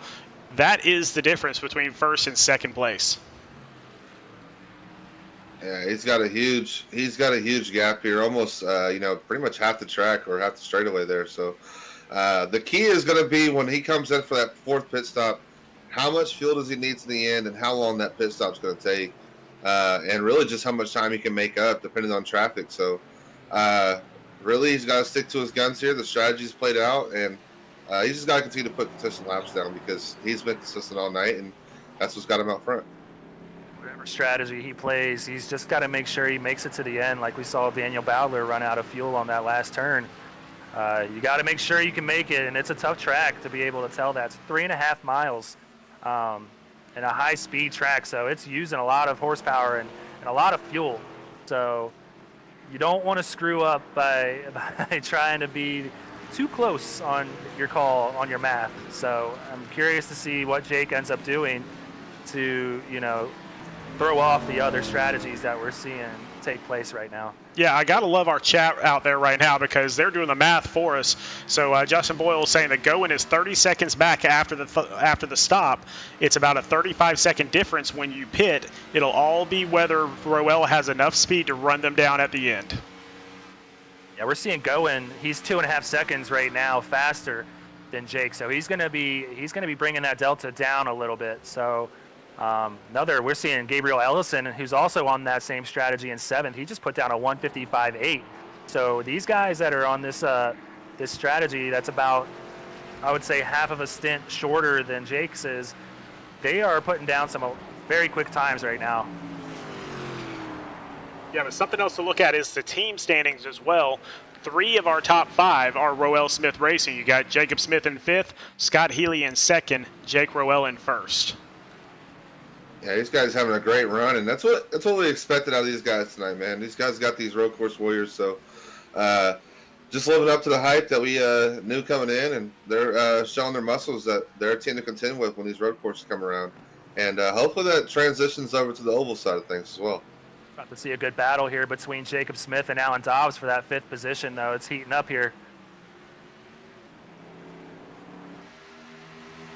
Yeah, but you see Alan Dobbs just behind Jacob Smith, and Alan has been on a tear ever since he kind of got spun a little bit earlier. I think he got into it with Scott Healy, which is Jacob Smith's teammate, so definitely has been a man on a mission, and now he is doing everything he can to get around Jacob Smith. Absolutely. You see Jacob Smith's going to pull over to the side and let him go, but great job there by Alan Dobbs putting the pressure and able just to pull up to the bumper and say, hey, I'm clearly faster than you, get out of the way, or this could go another way. So good job there, just staying straight and hitting his marks, man, having a solid run. Yeah, and he's also got fresher tires than Jacob Smith, so had the advantage there, no problem at all. And so now he will try to start catching up to James Holzer, who's 12.5 seconds ahead of him. Absolutely. And the thing I want to touch on, too, as well is, just on the whole strategy differences, these guys are going to be on 3 pit stop strategy. As Jake Roel, hit the wall. As you see Bobby Brill get turned around there in the opening section just outside of pit road. But Jake Roel is going to have to come down pit road one extra time. That's one extra chance that he can make a mistake. That's one extra time that he could possibly slide his pit box. Or, like we saw him in the first pit stop, hit that wall coming out. So he's got to be on his P's and Q's when he comes down pit road. Yeah, Bobby Brill having some issues here. Remember, he was the one that won the championship last season in Mid-South Madness. And he is a good road course driver, but he just overcooks it here. And again, it's such a hard turn and just loses it. Yeah, that's wanting to get back into that throttle just a little bit too early coming around the corner. Just so difficult, as you said earlier, just dropping down to that first gear and trying to accelerate through it without spinning those tires. We're going to see a battle here for second, Sean, coming up here soon. The 82 of Goen is about 3 seconds faster than our second-place car, Scott Healy, in the 64 machine. So I'm betting within this lap or two here, Goen is going to get by him and start chipping away at that lead. Yeah, but you can see him coming around the corner. In fact, let's go into his car and see what he sees. And you can see Scott Healy right in front of you. And I'm telling you, that is the hardest turn of the entire track right there, because if you gas it up too soon, you're going spinning really quickly. Yeah, that's where I had my issue majority of the night there, Wednesday night. And it's just so hard not to get back in the gas knowing how quick this corner is here. So you got to be patient through that center section. And he's doing a real good job, not really fighting the wheel, and really just taking it easy here, knowing that his strategy seems to be paying out so far. Yeah, and you can see exactly how thin some of these sections are in the middle of the track. I mean, not even enough room for both cars to get by. Yeah, and that's why you got to be so careful in that center section there. Just being meticulous and being precise with your moves, and when you make a move, you got to make it pretty exact, just because there's so little room for error there. As we've already seen cars, you know, in some of these turns get clipped just because there's not enough room. So when he makes his pass, he's got to be strategic, but also got to be assertive as well. Not sure you guys got to see the 24 hours at Daytona earlier, but man, they were battling towards the end of the race in the prototypes and the DPI cars. They are so wide, and they were just battling on the inside of that track, and I swear those two cars took up that whole track. You can see there. Our Rev teammate Aaron Gerwitz said that he stayed up all 24 hours and watched the entire race. Man. Scott Healy going ahead and jumping into the pits right now on with 22 laps to go here. Yeah, only 9 laps on that run, so it's very interesting to see him come down so early. Maybe saw how much Goen was, you know, closing on him, and he maybe decided to get fresh tires. I'm pretty shocked by that decision.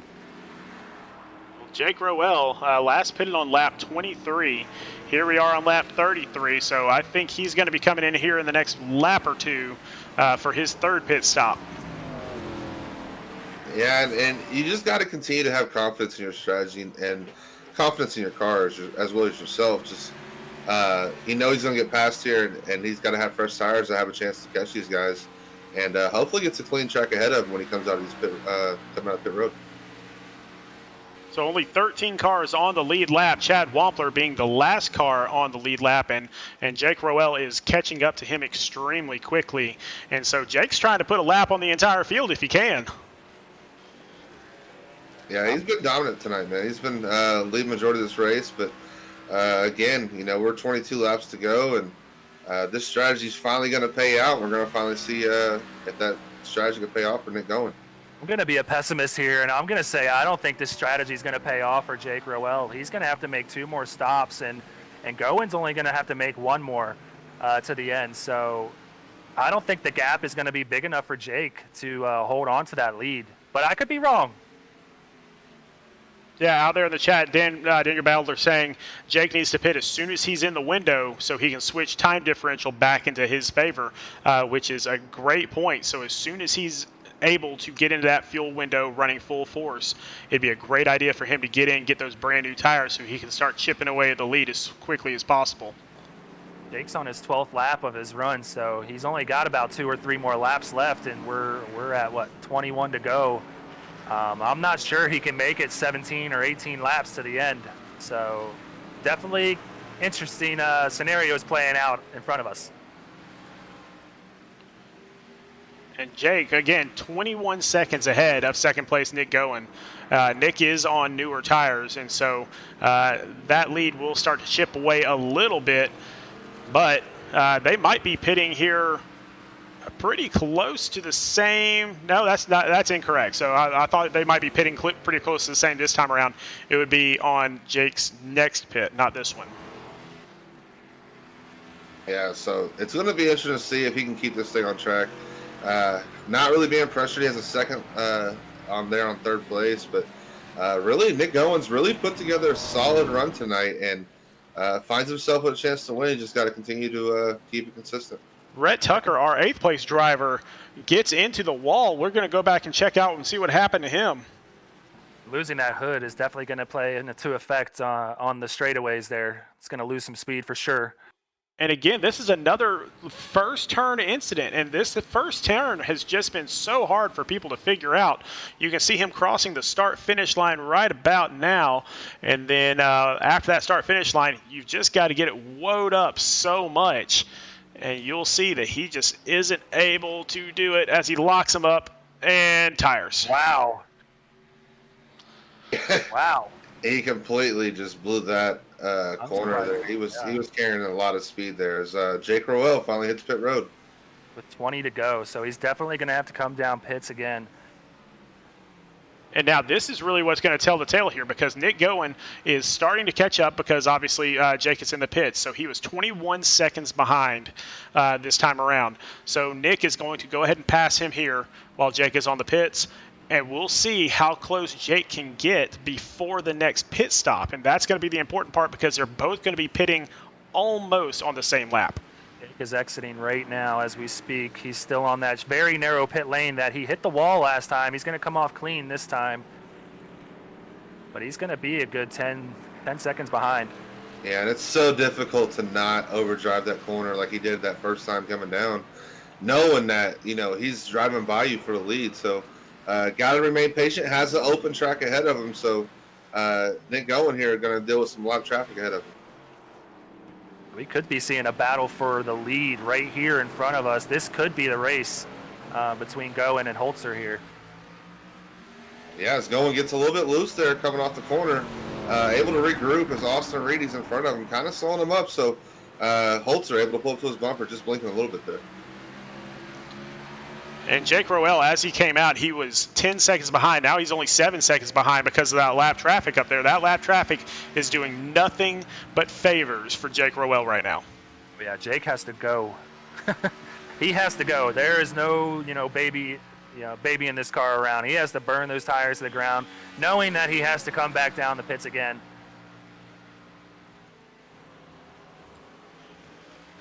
And once again, we do have that Shiny Car Award, $50 to the highest finisher with 0 incident points, sponsored by Sparkle and Shine Mobile Detailing. If you're going to get your car clean, be sure it sparkles and shines.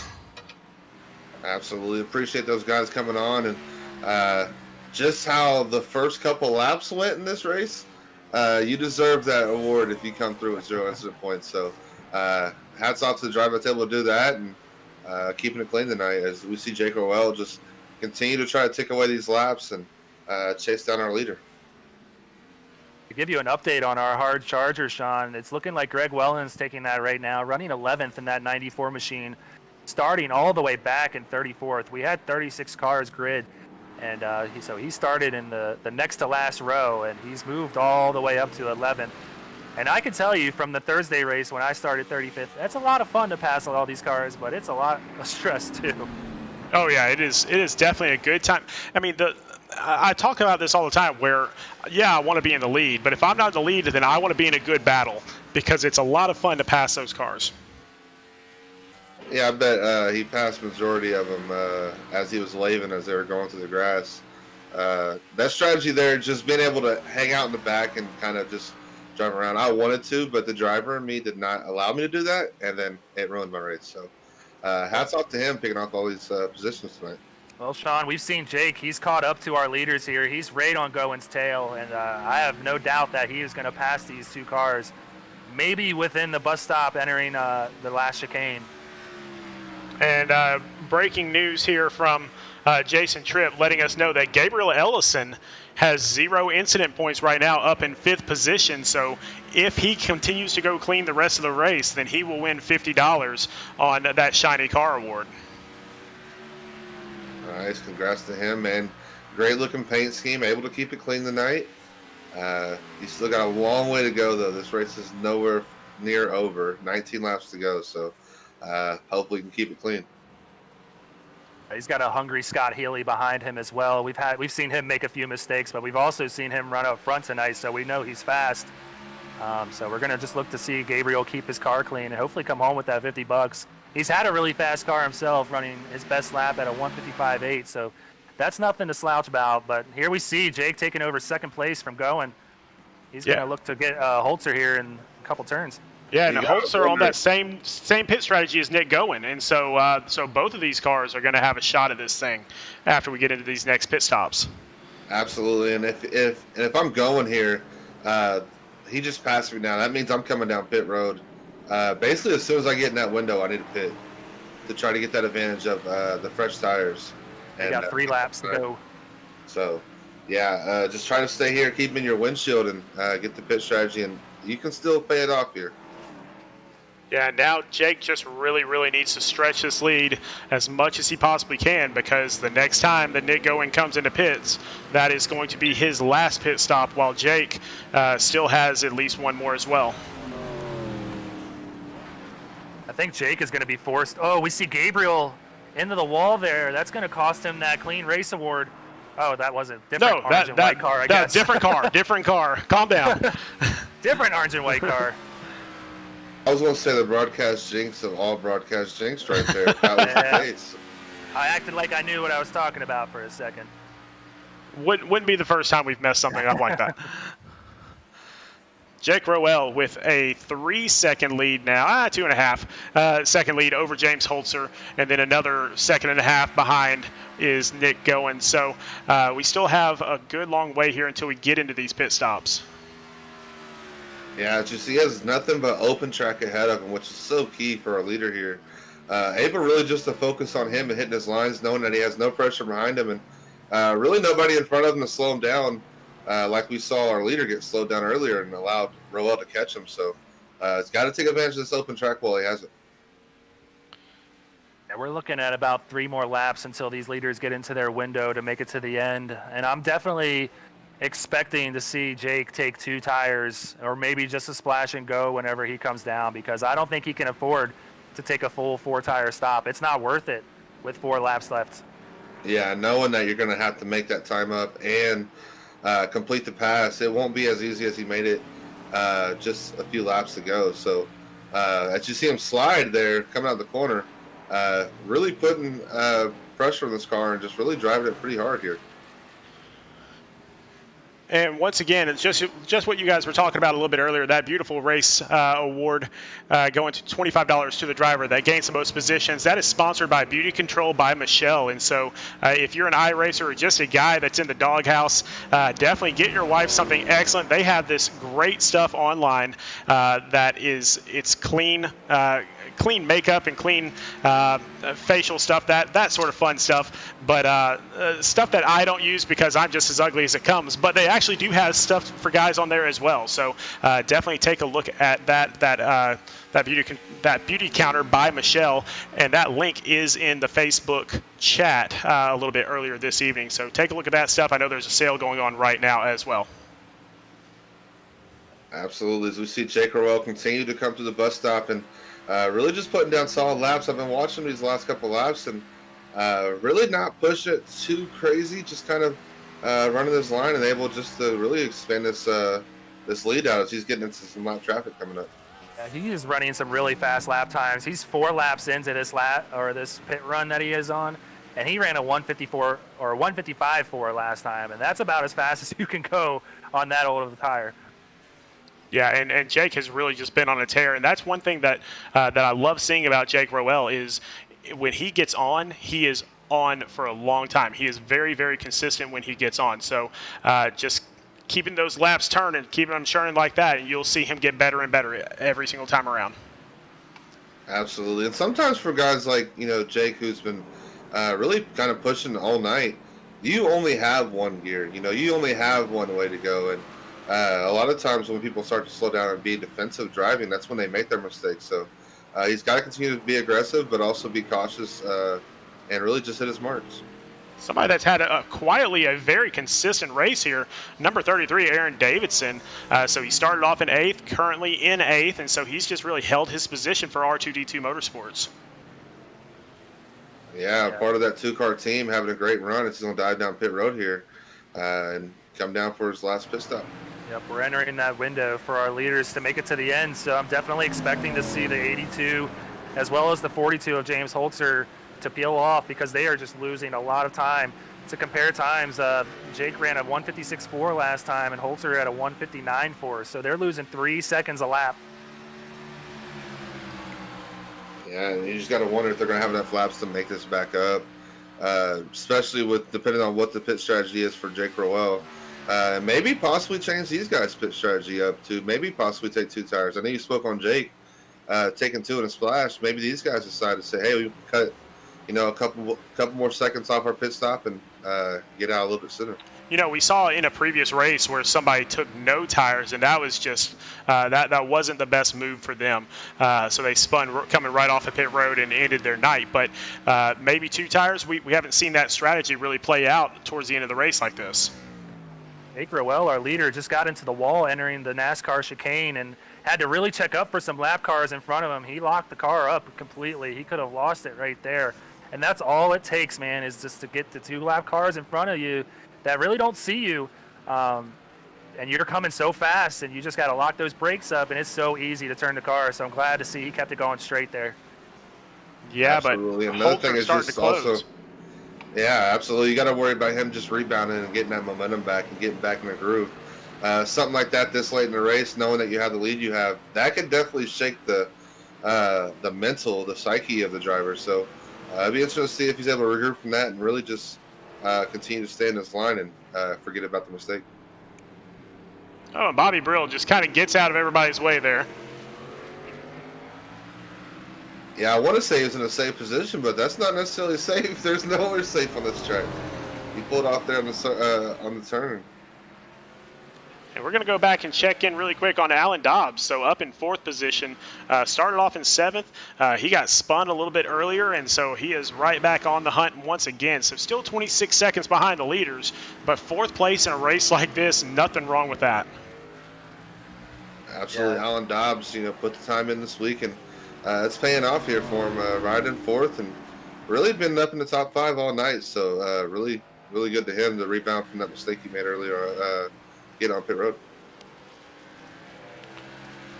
You can see Jake Royale putting Brandon Key a lap down, and now we are back to only 13 cars on the lead lap. I want to give a special shout out to Brandon Key riding 14th, man. Having a great run. I know Marshall Stanley was giving him crap all week about being a road course driver and giving him tips, and having a solid run tonight, top 14. That's really nothing to shake about here at Daytona, not being a road course specialist. Another car that has had a good week this week as opposed to the other weeks, Oscar Jensen. And I've seen this guy race in all sorts of other leagues before, and he's been their top guy in those leagues pretty consistently.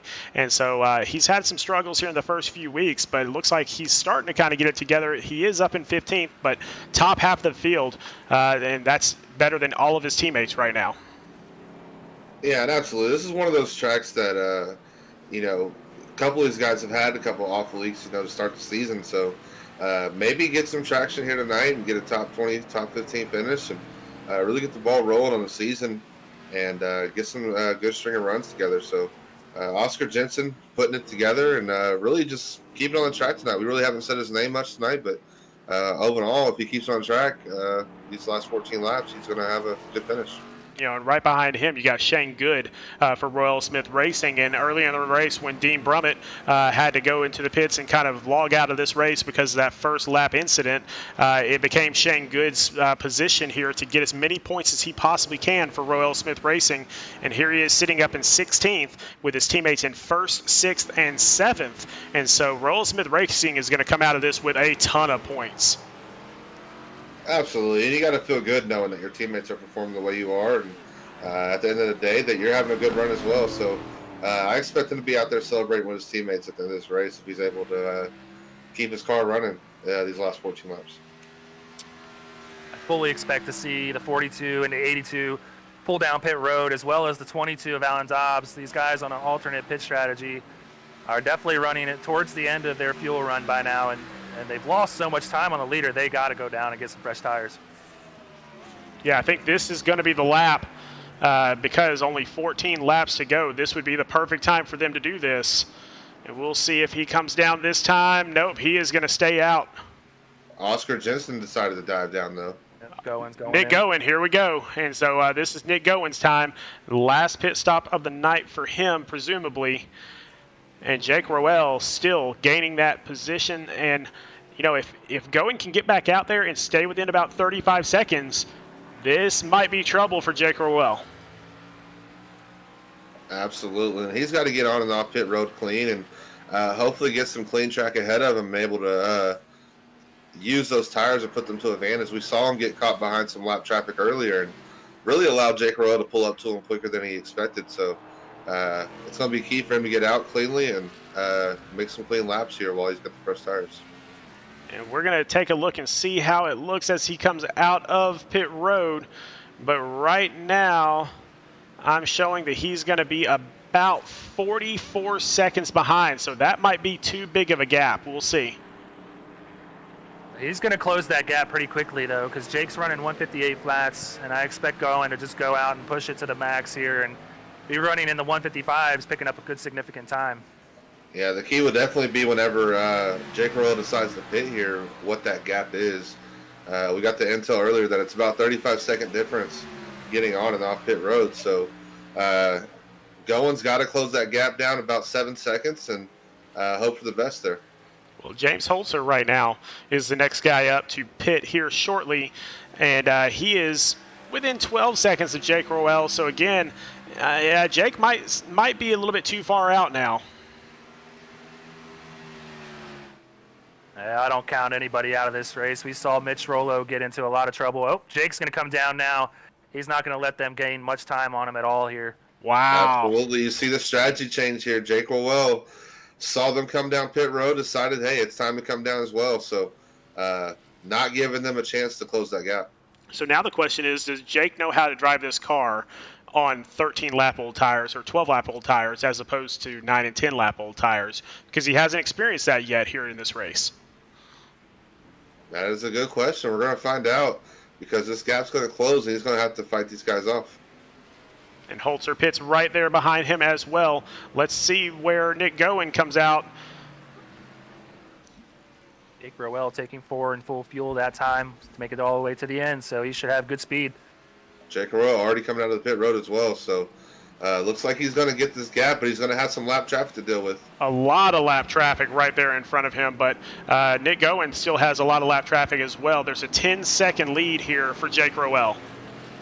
Yeah, and if you're Jake, you just got to be conscious of these guys, knowing that not only your mistake could cost you this race, but these guys ahead of you that are just trying to be tedious and get you around. So got to be aggressive, but also got to be patient as well.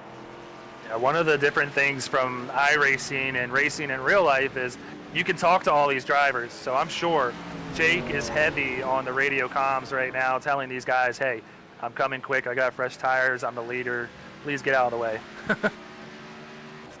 Absolutely, and that's the good thing about iRacing having that ability to do that, because it makes it a little bit easier to navigate lap traffic, or just to talk to guys in general that may either cut you off or strategy wise as well. So Jake Roel able to so far hold on to this lead with 12 laps to go. Well, speaking we'll see if they're able to hold on to it. Speaking of strategy, what a great move by Jake Roel to come in right then instead of waiting until about lap 45, 46 to get into those pits, because that really shut the door a little bit, because now they're all basically on the same tires.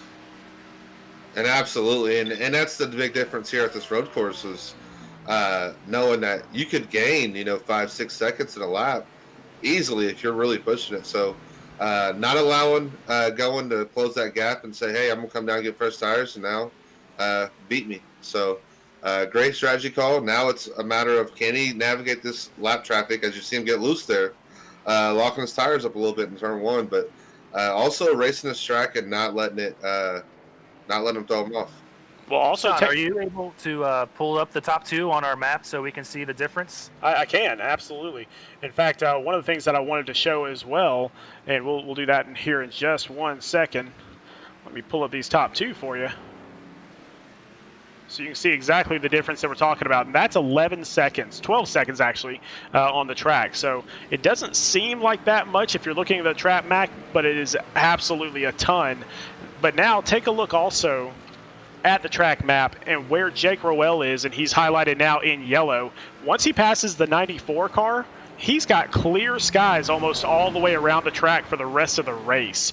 So this is it. Absolutely, and he's got to be knowing that if there's a spotter that's on his team or one of his teammates may be talking to him, just knowing, hey, he can see on his relative. There's nobody in front of him. As soon as they get by 94, it's really just my race to lose.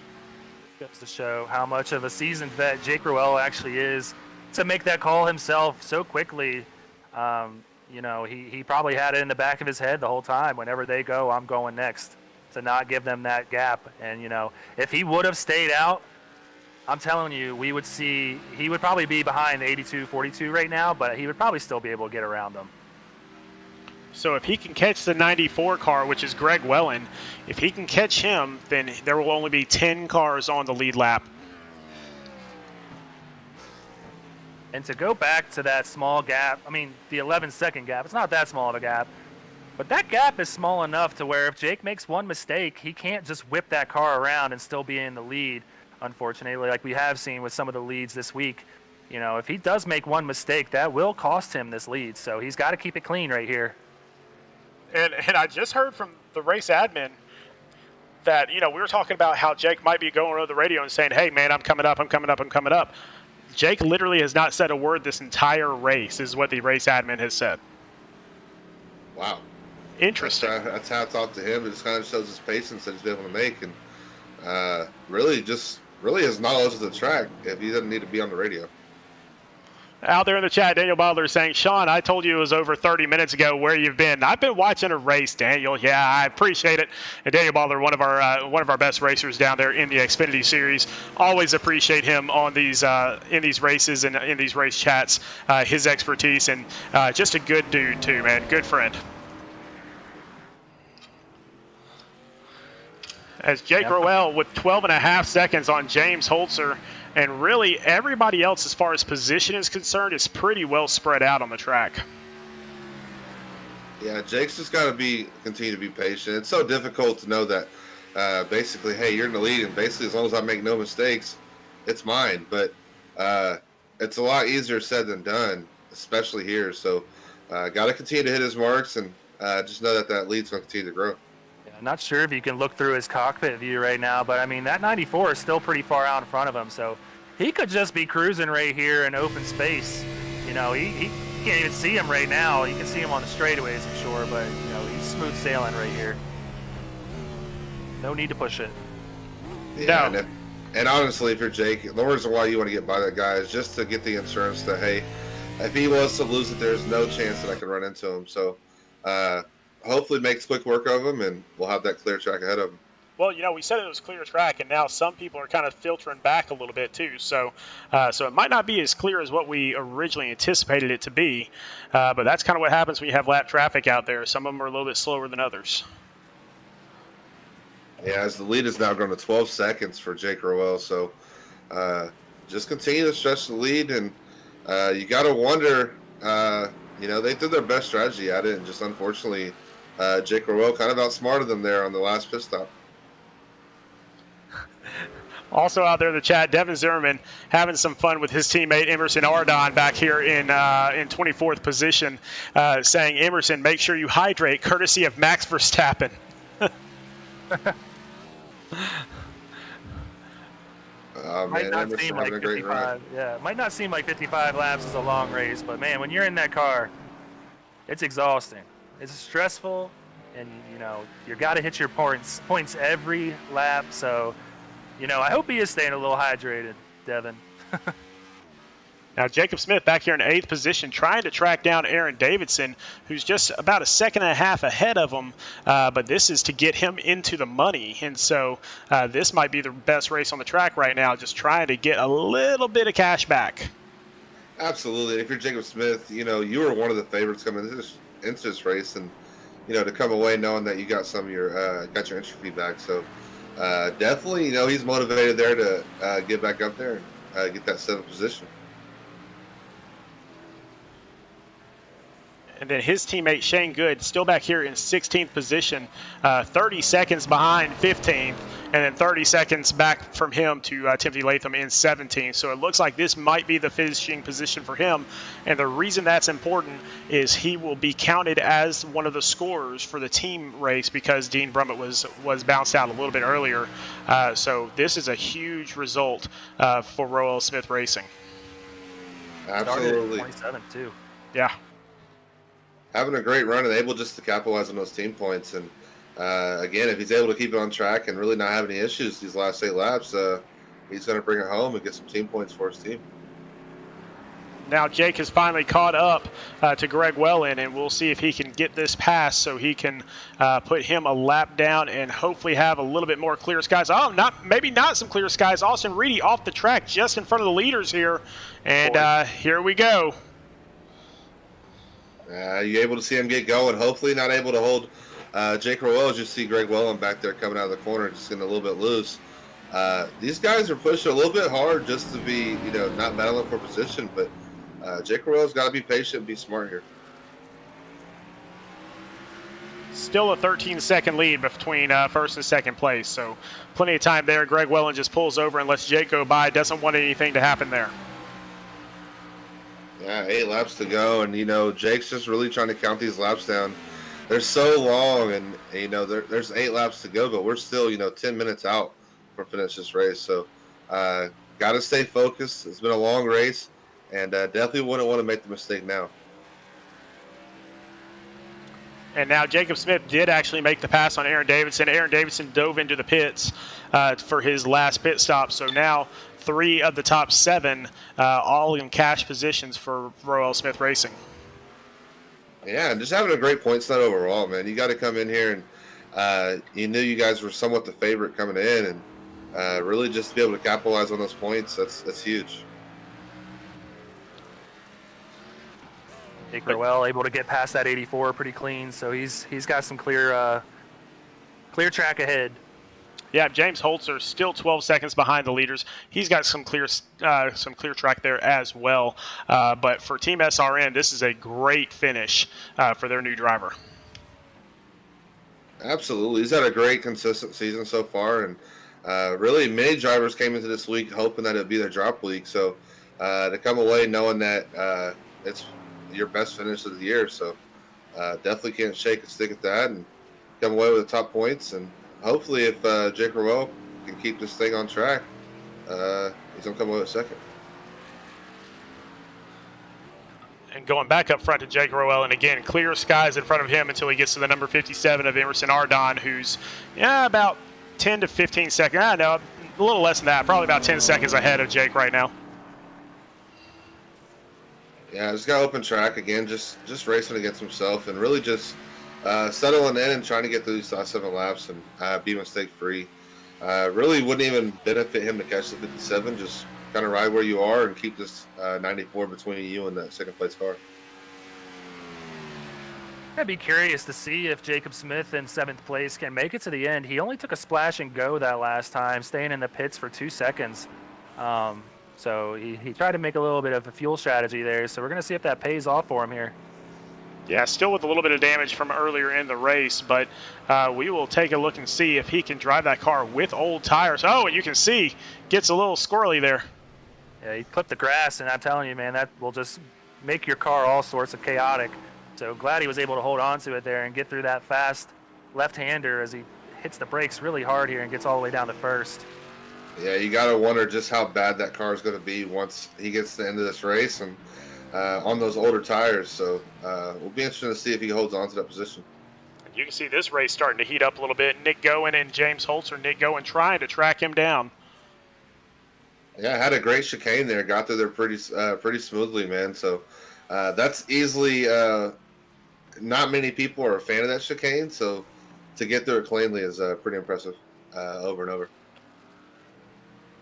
That chicane, I will go out and say, is one of the hardest turns in NASCAR now on the circuit. So it's impressive that everybody's able to get through it so cleanly in this race. And let's go back to Greg Wellen here in 11th. And so right now he is our Beautiful Race award winner so far. So if he can maintain this for 6 more laps, then he is going to win $25 courtesy of Beauty Counter by Michelle. Sorry about that. And so definitely beautiful race for him. He started off in 34th position, worked his way all the way up into 11th. So a great drive by Greg Wellen. Man, absolutely, and that's all you can ask for. You started in the back, and looks like he's kept his car fairly clean and really no damage. So outside of that back left rear fender, but he's had a solid race and up to 11th, and yeah, he's going to be happy coming away with the points that he had tonight.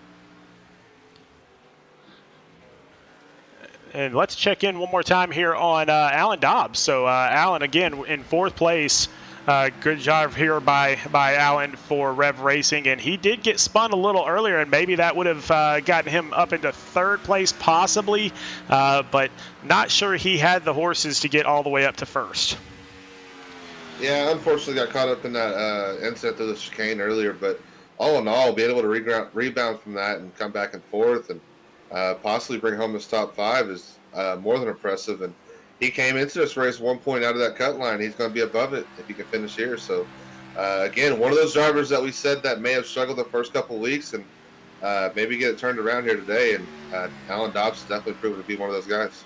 Yeah, Alan Dobbs has definitely shown that he's had the speed all season, so I'm glad to see he put together a full race today. He practiced so hard all week, and I'm happy that I got to go in there and see what he really had, and that's why he was one of my favorites today. I'm glad to see he's pulling off a fourth. I know he would wish to be on the podium, but it doesn't look like he's going to be able to catch up to the 82 and the 42. But still, after a kind of a lackluster start to the season, that is definitely going to vault him up. Remember, he was in 16th place coming into this race in the points, so that will definitely put him up into the top 15 and into the playoff picture. Absolutely, and that's all you can ask for. That's where you want to be majority of the race. I make that a goal myself, is to be there, never drop out of it. So to get there this early and hopefully able to hold on to it in the coming weeks. Back just a little further, still on the lead lap here. So Rhett Tucker without a hood. Remember, he took third place in Thursday night's race for the Xfinity cars, and here he is in 8th place in the Cup Series. So he and Nick Goen, who is up here in 3rd place, they're showing that the Xfinity can hang with these guys, not nearly as hard as what they think they can. Hey, my man's driving around in 8th without a hood. Having a great race, man, and hats off to him to continue. We saw him getting the tires earlier, but hey, continue to run the night and coming away with an 8th. Yeah, and I know Bronco Motorsports is going to be excited to put together a good finish for their new sponsor that we talked about earlier with Shoney's on the side of the car there. Always great to come out and show them that they didn't waste their money. So this is a great team, and they're putting together a good finish today. Oh, and if you've never been to Shoney's, their bacon is insane. I love their bacon so much. I have never been, nor do I know what Shoney's is. Oh, man. It is an amazing little restaurant. Yeah, it's just so good, so good. So yeah, it might be an Eastern thing. Oh, it is. It is. So yeah, when I was in college, we went there pretty much 3 times a week. Oh, it's one of those ones. That's definitely a good sponsor. Yeah. College hotspot. Exactly. So back a little ways. So Emerson Ardon only 1.8 seconds behind Ira Kohlhaas. This is for 21st and 22nd position. So still way back in the race, but they're still racing for something back here. They're racing for pride and that ever important point in the point standings. And also, sorry, Byron. Go ahead. Go ahead. To top off their, racing for pride, they're also racing for respect with these Cup guys, and I earned a lot of respect for Emerson on the Thursday race, man. We were battling at the end, and he ran me as clean as he could be, and I got the spot from him, and he didn't hit me once. He just, he knew I had the speed, and he let me go, so I can't say enough about the guy.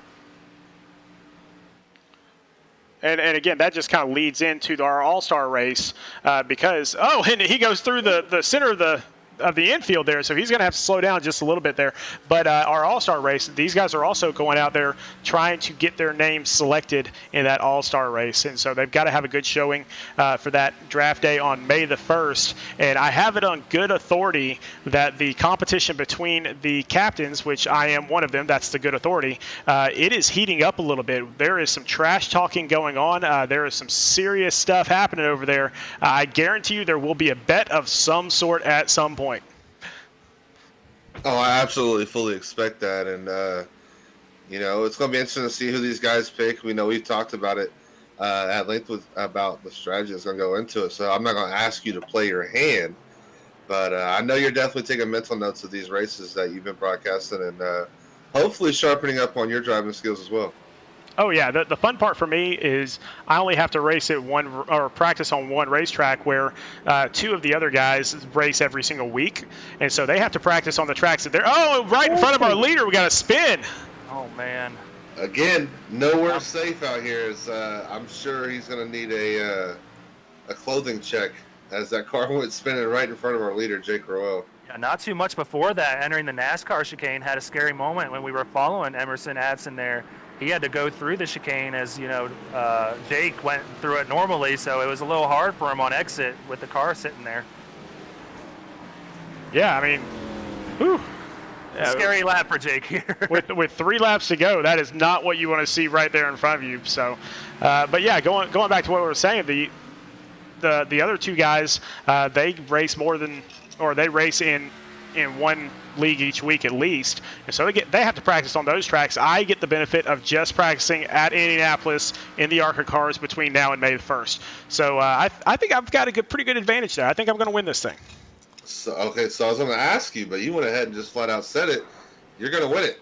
So, all right, that's good to know. As you see our leader here getting some weird lap traffic issues in front of him. I don't know what's going on here. I am very nervous for Jake Ruel right now.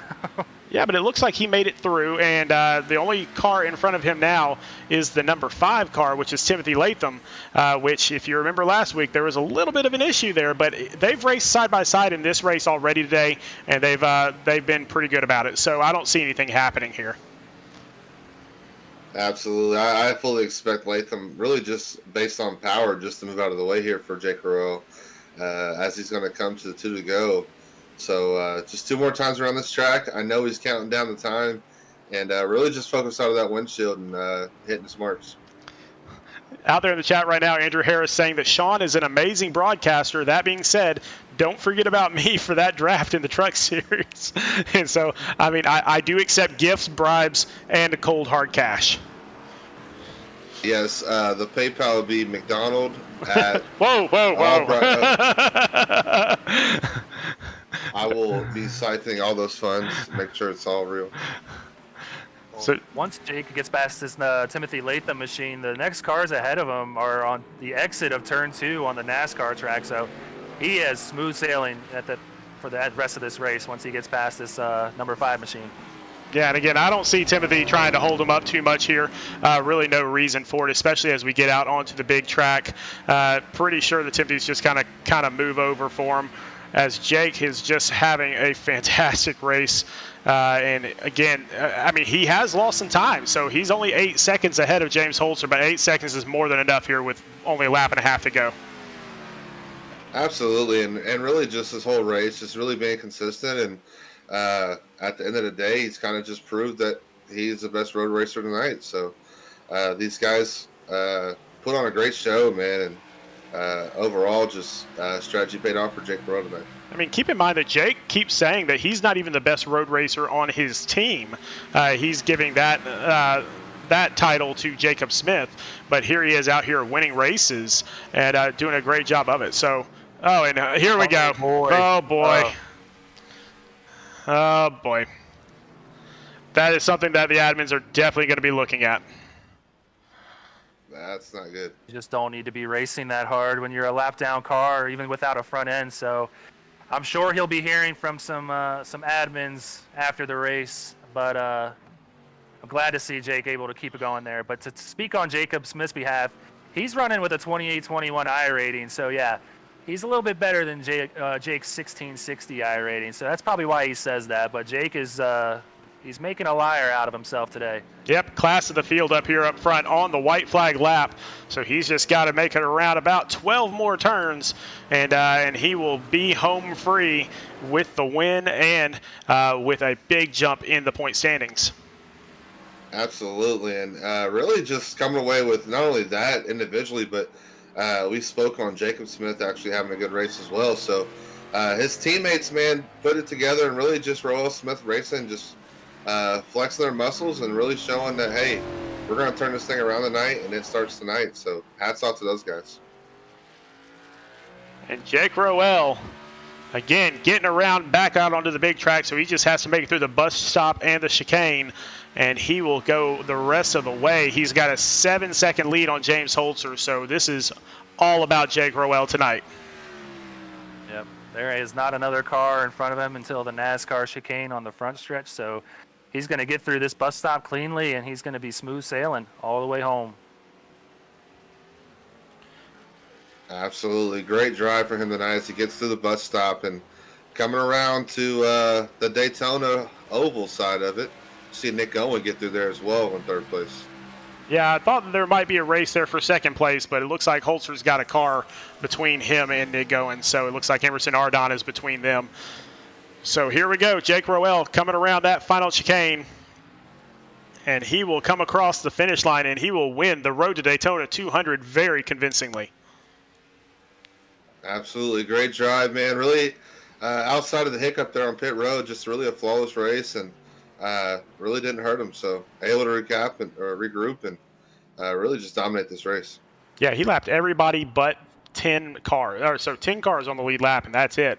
And that is an extremely dominant race. So great work by him. And, of course, we'll get some interviews with everybody here shortly as he comes around for his victory lap.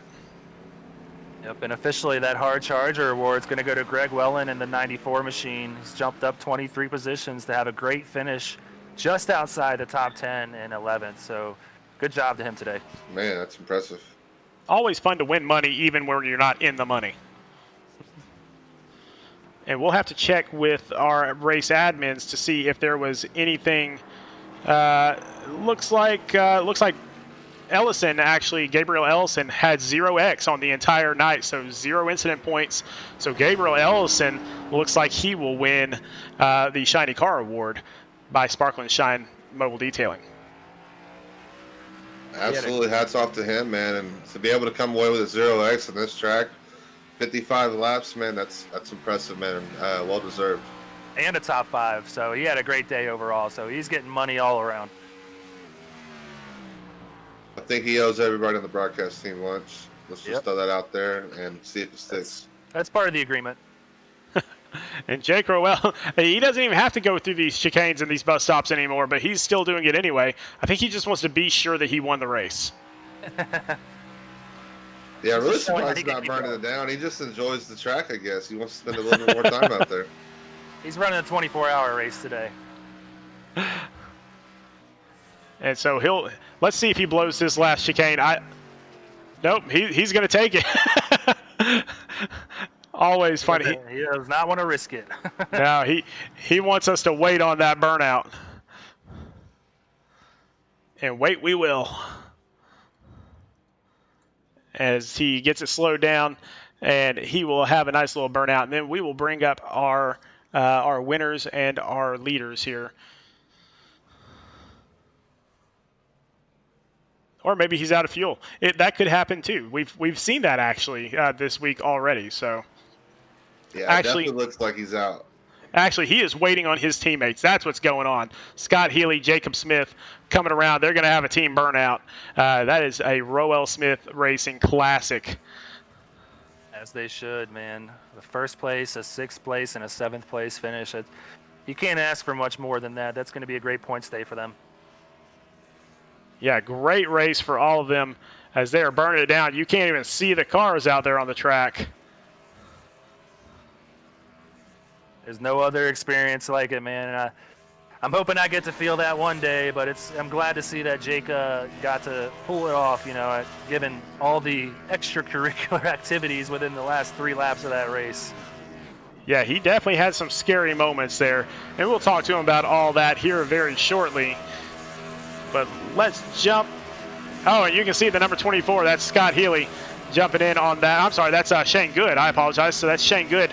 So 4 of the Rowell Smith Racing drivers all having a great time out there. All right, well, let's pull up our results here and kind of sort this entire thing out because we weren't able to get all the way back through the course. It's hard to do that on a road course, but we got Jake Rowell in first place for Rowell Smith Racing, James Holzer for Team SRN in second, Nick Goen for an independent driver in third, Alan Dobbs for Rev Racing in fourth, and then Gabriel Ellison, an H2K Motorsports driver, in fifth. In sixth place, you got Scott Healy for Rowell Smith Racing. Seventh place, Jacob Smith also for Rowell Smith Racing. Rhett Tucker coming home in eighth as an independent. Aaron Davison driving for R2D2 Motorsports comes home in ninth.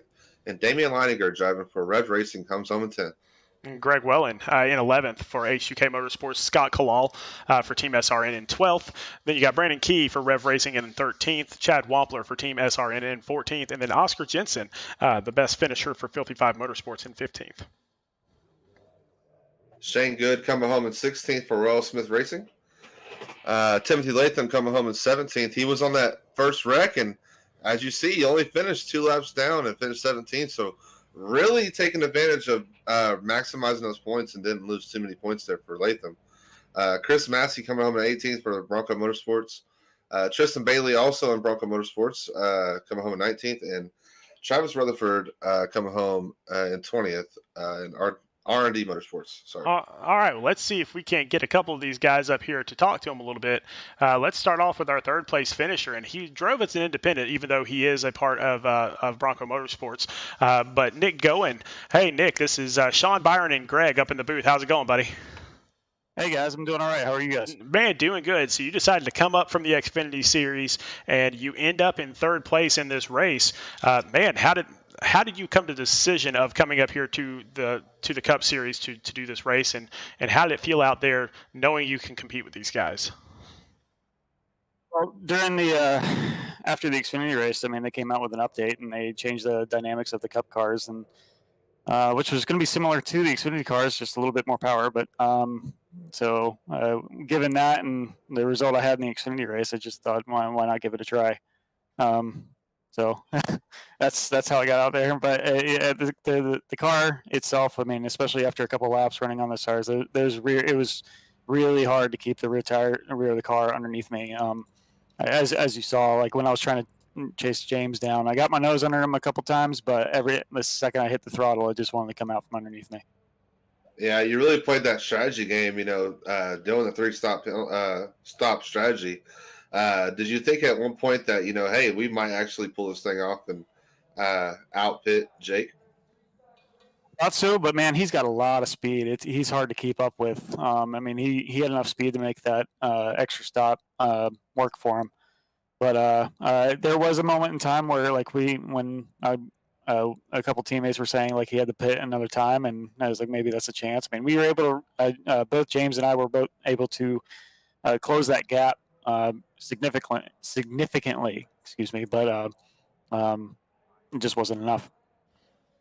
Yeah, with that strategy, I mean, just trying to pull it off. At what point did you know that might not make it? I think he was right behind us. I think it was about, or had just gotten past us prior to that, our last pit stop. And I knew he was going to have to come down one more time, but his lead at that point was just too great. I think it's about 35 seconds, depending on if you take a full stop or just fuel. But that was kind of like, well, when I realized I wasn't going to be able to catch him, so I just turned my attention to James to see if I could get P2, but I'm more than happy with a P3. Well, man, still an excellent race there. I mean, anybody that you want to thank before we let you go, including your new sponsor? Yes, our new sponsor, Shoney's. Happy to have them on board with Bronco Motorsports, another team, Sandwich Man Racing.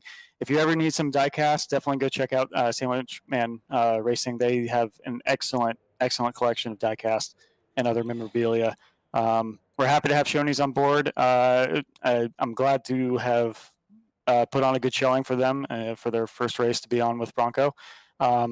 Chris Massey, thank you for having me a part of your team and letting me come up to the Cup Series. But yeah, I think that's about it. Good deal, man. Well, you guys have a great night. Congratulations on a third place finish, and we'll see you in a couple weeks at Daytona. Yes. All right, let's see if we can't get James Holzer up here as well. And me and James Holzer go back just a little ways to last season in 4-Wide Racing, where he was a dominant driver there, and now here in the Cup Series, starting to become a dominant driver here also. Hey, James, this is Sean and Byron and Greg up in the booth. How's it going, man? Hey, Sean. Good. How are you? Doing good, man. Doing good. A great race out there tonight. We thought you might have had the winning pit strategy there until Jake kind of threw a monkey wrench into it there at the very end. But tell us what was going through your mind. Yeah, I know. I saw him pit on the same strategy as and I was like, oh man, I thought we had the strategy too. But wow, what a week of practice. Changing the package that iRacing did, since the real life cars are going to the low downforce package for the road course race this season, was definitely an adjustment throughout the week. Just like pretty much relearning the whole track, and it was really, really hard, especially in the S's of turns 2 and 3 to keep the traction down. And I blew turn 1, getting traction in there a few times too. And, it was really hard. I don't know if anybody had a 100% perfect race, but we just limited to the mistakes to an absolute minimum and kept the car on track and was able to bring home P2. Yeah, just touch on the amount of hours you put in this week, and really how that transition to getting around these cars and maneuvering around that slap traffic and trying to chase Jake down pretty much majority of the night and being on a different strategy to him really opened your race up and gave you a chance to be there at the end. Yeah, it did. I was just trying to keep I was just kind of looking where people were behind me, and I knew if I stayed out, a lap or two longer, it wasn't going to cost me a position. So just trying to have the freshest tires and keep the track position, trying to, kind of battle the best of both worlds. I thought that's what Jacob Smith was doing after his mistake, and he just never came back, which really, really surprised me for as strong of a driver as he is. But yeah, I thought we were going to be able to catch him a little more at the end, and I'm sure Jake was just trying to keep it within the asphalt at the end, but we were catching them whether it was by design or not. But just ran out of time. But super happy with the P2. But we put I don't know how many laps we put into practice. I would probably say between 200 and 250. But I've had a few league races here. I don't do much of the road course from other than NASCAR vehicles, but I got some pretty good practice in with the new downforce package. Like I said, probably 150, 200 laps, and definitely paid off, but didn't practice around other cars, which was a really, really big thing. And I kind of had to differ my strategy from Gowan, who had an excellent race. Really good for him to have a solid P3 finish. Actually had the fastest lap of the race too. But I just, once you get the dirty air behind him, I couldn't get the traction down, or just couldn't get the run anywhere. So just stayed out one lap longer after I made a mistake actually and clipped the wall a little bit, and was able to make up those 5 seconds and stay in front of him with a hard charge at the end.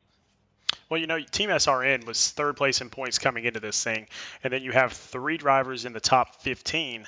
So what does that do, and what is the conversation like in the team Discord as you're driving to just try to get these points? What does this do for your confidence level? As a team, we've been working together really well. I know that I'm kind of the newer guy on the team, so just trying to take any hint of advice that I can get from anyone else that's willing to heed. And David Duke has been great, and I was unfortunate he couldn't make it tonight, but he was cheering us on. And I think this is a big morale boost for the team. I don't know if we're going to move up or not. I know R&D had a rough night, and I'm not sure how far we were behind first place, but I think with 3 drivers in the top 15, I think that gets us at least closer to that P1 for the overall team standings. But we're only 4 races in, so a lot of season left, so we don't want to get too caught up on the whole picture. Just want to kind of take it one race at a time and do the best that we can. Well, man, if you guys keep doing this leading into Daytona in a couple of weeks, then you guys will be up there in no time, man. Congratulations on a great race tonight. We'll see you here in a couple of weeks.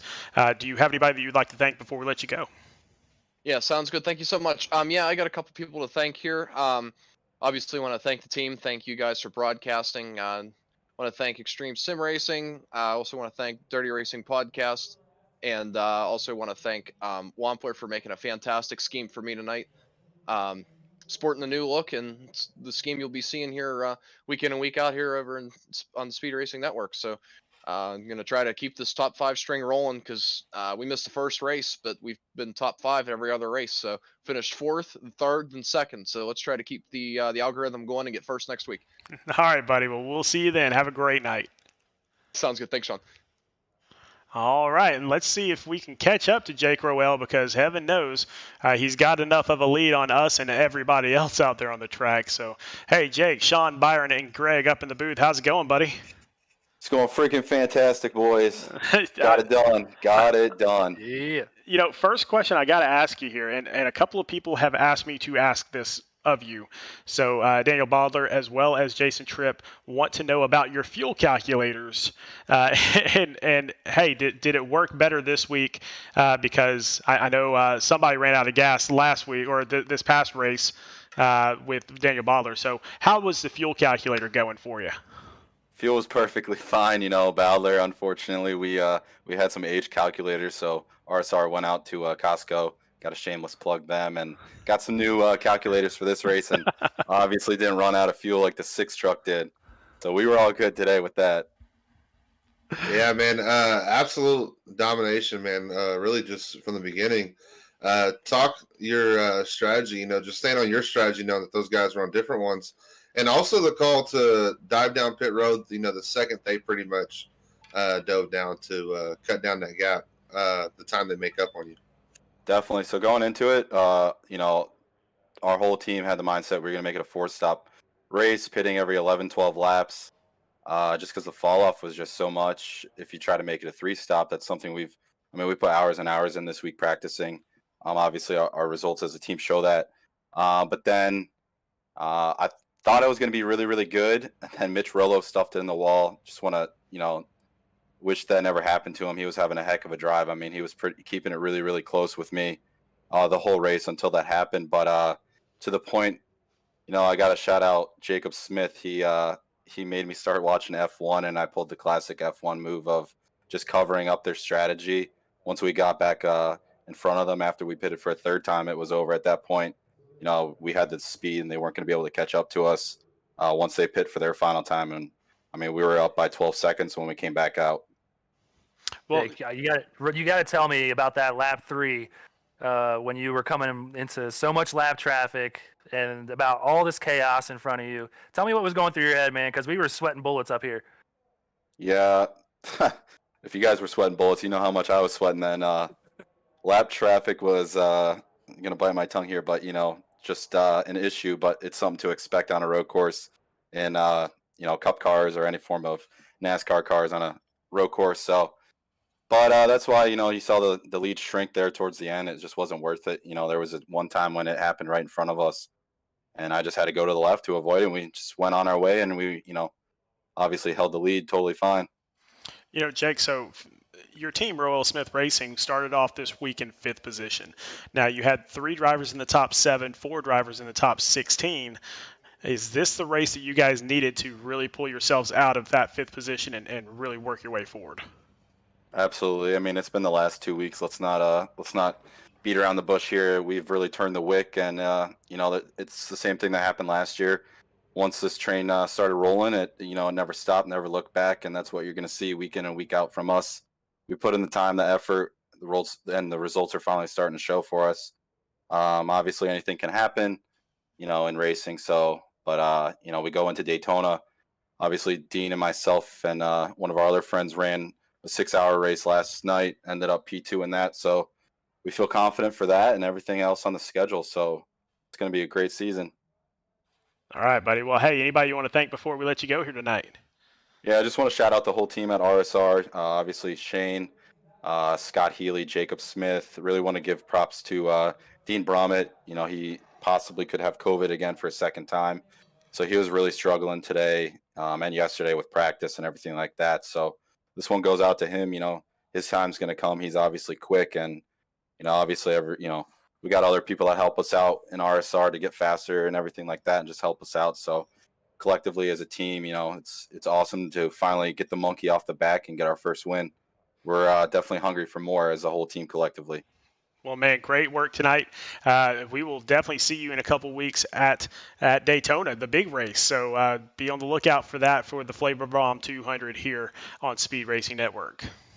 Absolutely. Appreciate you guys. Great broadcast. All 3 of you, Sean, Byron, and Greg. Great job, guys.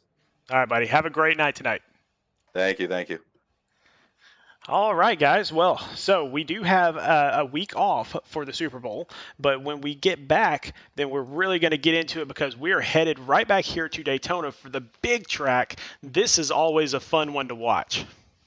Absolutely. Can't wait, man. The 3 wide, 4 wide. It's just going to be crazy action. It's going to be a lot of fun, man. I cannot wait. Flavor Bomb 200 at Daytona 2 weeks from today. So going to be exciting. Yeah, you thought the stress levels were high today. They're going to be much higher in 2 weeks. So I'm glad that we get a week off because, man, when you're bumper to bumper in that draft, you're going to have sweaty palms the whole time. Yeah, it is white knuckle driving from start to finish. And before we even get to that one in the Cup Series, we've got that same race, the Flavor Bomb 125, actually in the Truck Series. So that's going to be Wednesday, February 10th. Do not miss this race. I promise you, these truck drivers race harder than just about anybody in iRacing. It is going to be a stellar race. Do not miss it. Wednesday, February 10th at 9:30 p.m. Central Standard Time. And so everybody definitely come on back. And guys, thank you both for being here tonight. It was a fun race. Absolutely, man. Hats off to our winners, man, and everybody that won from our great sponsors, man. Just appreciate everybody tonight, and good job. Thanks for having me, Sean. And I just want to go out and say, I hope Dean Brummett, I hope you're not sick again, but if you are, buddy, I'm hoping for a speedy recovery. Yeah, he's nicknamed the COVID Crusader because he's dominated COVID once. In fact, the story that we'll tell really quickly before we go off the air here, when he had COVID the first time, he was in the hospital, but it was during the playoffs of Mid-South Madness Season 2, and so he had his brother bring up a monitor and a computer and everything, and he raced from the hospital bed in this race. So if anybody can beat COVID, it is that man right there. So we wish him all the best. And we wish everybody out there the best for the next 2 weeks. Come on back and join us in a couple weeks here for Daytona. But for now, for myself, for Byron, for Greg, everybody have a fantastic night. And remember, always go faster.